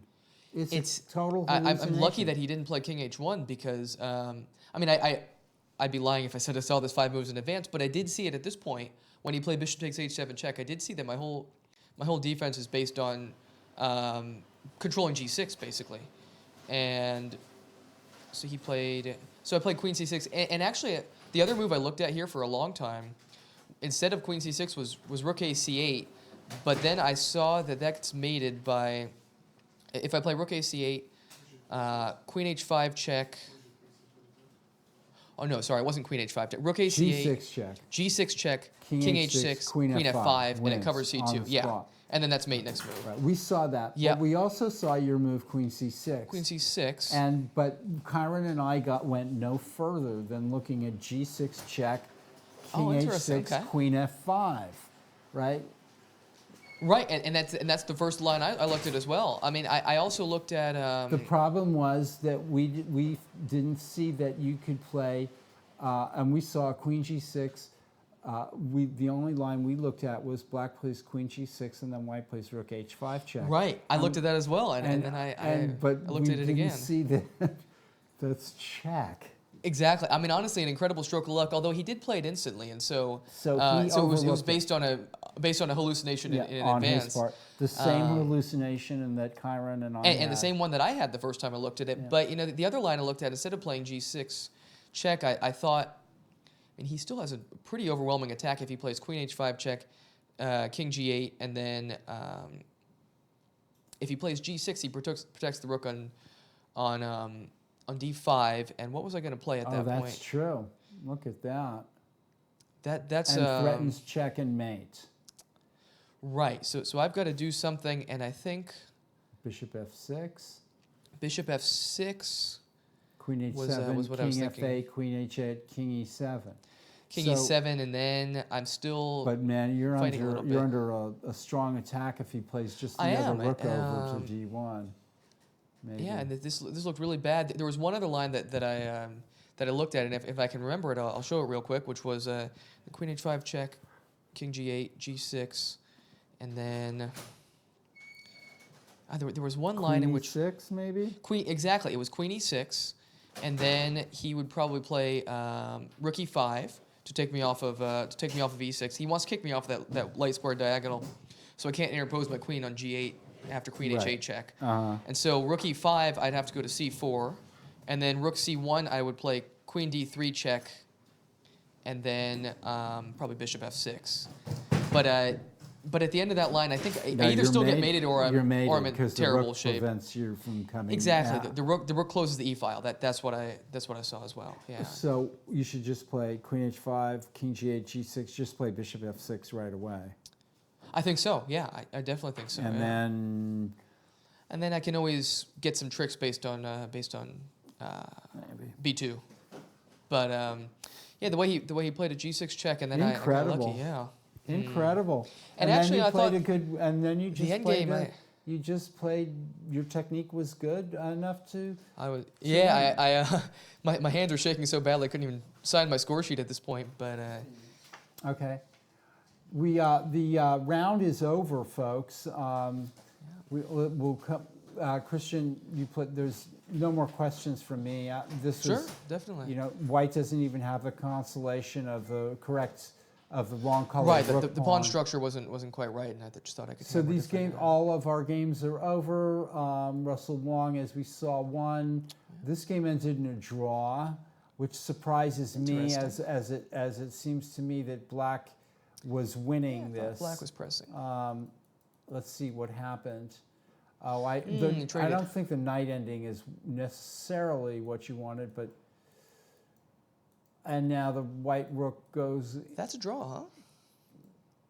Oh, yeah, maybe. I don't know about that. I don't know about this either. It looks to me like white's in trouble with black having 2 passed pawns. Why not just play f3 there? Hold on, folks. Rook b3, he played. Why doesn't black play f3? Black should play pawn f3 here. Looks like it's. Instead, he goes this way and tried wastes a whole and 2 that's, moves, if that's not an important more. one. And I'm sure white was very happy to draw this. Black only had 1 second left on his clock, that's why. Okay, that makes that'll do sense now. All right, so we're trying to find the truth here, and it can be hard to find. Gaffigan, yeah, we've seen all the games on the top boards. This game ended tragically in a mate.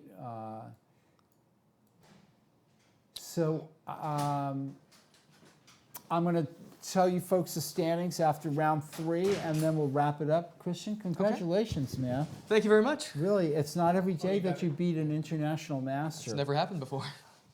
Fantastic. Turn it over to you. Let's Thank see, you. Let's see. You have 2 points. After 3 rounds, there's no perfect scores left in the Tuesday night marathon, at least in the championship section. Eric Lee, Russell Wong, and Michael Walter all have 2.5. Hot on their heels, of course, is Christian Clemens and Kyron Griffith and Ethan Boldy and some other strong players. And yeah. Okay. Yeah. So that's we're about to wrap up. Any parting thoughts or shots or? Take my shot. Yeah. No, it was. It just seemed like a smooth evening. We had a visit from the girls' team from Mongolia. They stopped by and check out the club. Is the girl what girls team from Mongolia? So there was Mugi, who's one of our coaches and has played here in the TNM. Right, She's a women's FIDE master. Right. Visiting the Bay Area is like the Mongolian women's chess team. So they were in the annex and took some pictures, and I'll put them in the newsletter for this week. But yeah, women IMs and FMs and like a bunch of strong visiting players. the club. Were they playing 5-minute or something? 3 like that? minute They're and playing- 1 minute, and it was kind of funny because they're playing and people are just showing up and saying, "Oh, you want a game, right?" And they're playing and they're just getting wiped out, and they're like, "Hey, what's happening here?" Like, and then like we never said that. Oh, you're dealing with 2,400 rated players. Right. So it was kind of fun, but yeah. So they came visit the club first time, and so that was kind of exciting. We have there's a lot of strong Mongolian chess players have come through this club, and there was a women's champion or one of the very strongest players before my time. Yeah. I can't remember her name now. And actually, one of the players that was here, they were saying she used to be the World Youth Under-8 champion. Wow. For girls. Wow. So so that was fun, and just another great evening. All right, you never know who you're going to meet at the Mechanics Institute Chess Club. And we have guests lined up to come on Tuesday night in the broadcast, and we're reaching out. So yeah. Who's coming next Tuesday? Well, we don't know yet. It's going to be a surprise. We want people to tune in. Right. So, Yeah. Always a surprise guest. So fantastic. All right. Thanks, Abel. Thank you very All much. right. Yeah. All right. Thank you, Mark, over Yeah. here. Mark, our engineer. Keeping everything together. All right. And we'll see you next week. And Tuesday, next week we gotta get Mark on the broadcast. He's shaking his head. 7:30. We'll figure it out. We'll get him on. We'll be See ya. back 7:30 and with more games from the Tuesday night marathon. Good night, everyone. Good night, everybody. Thanks for showing up.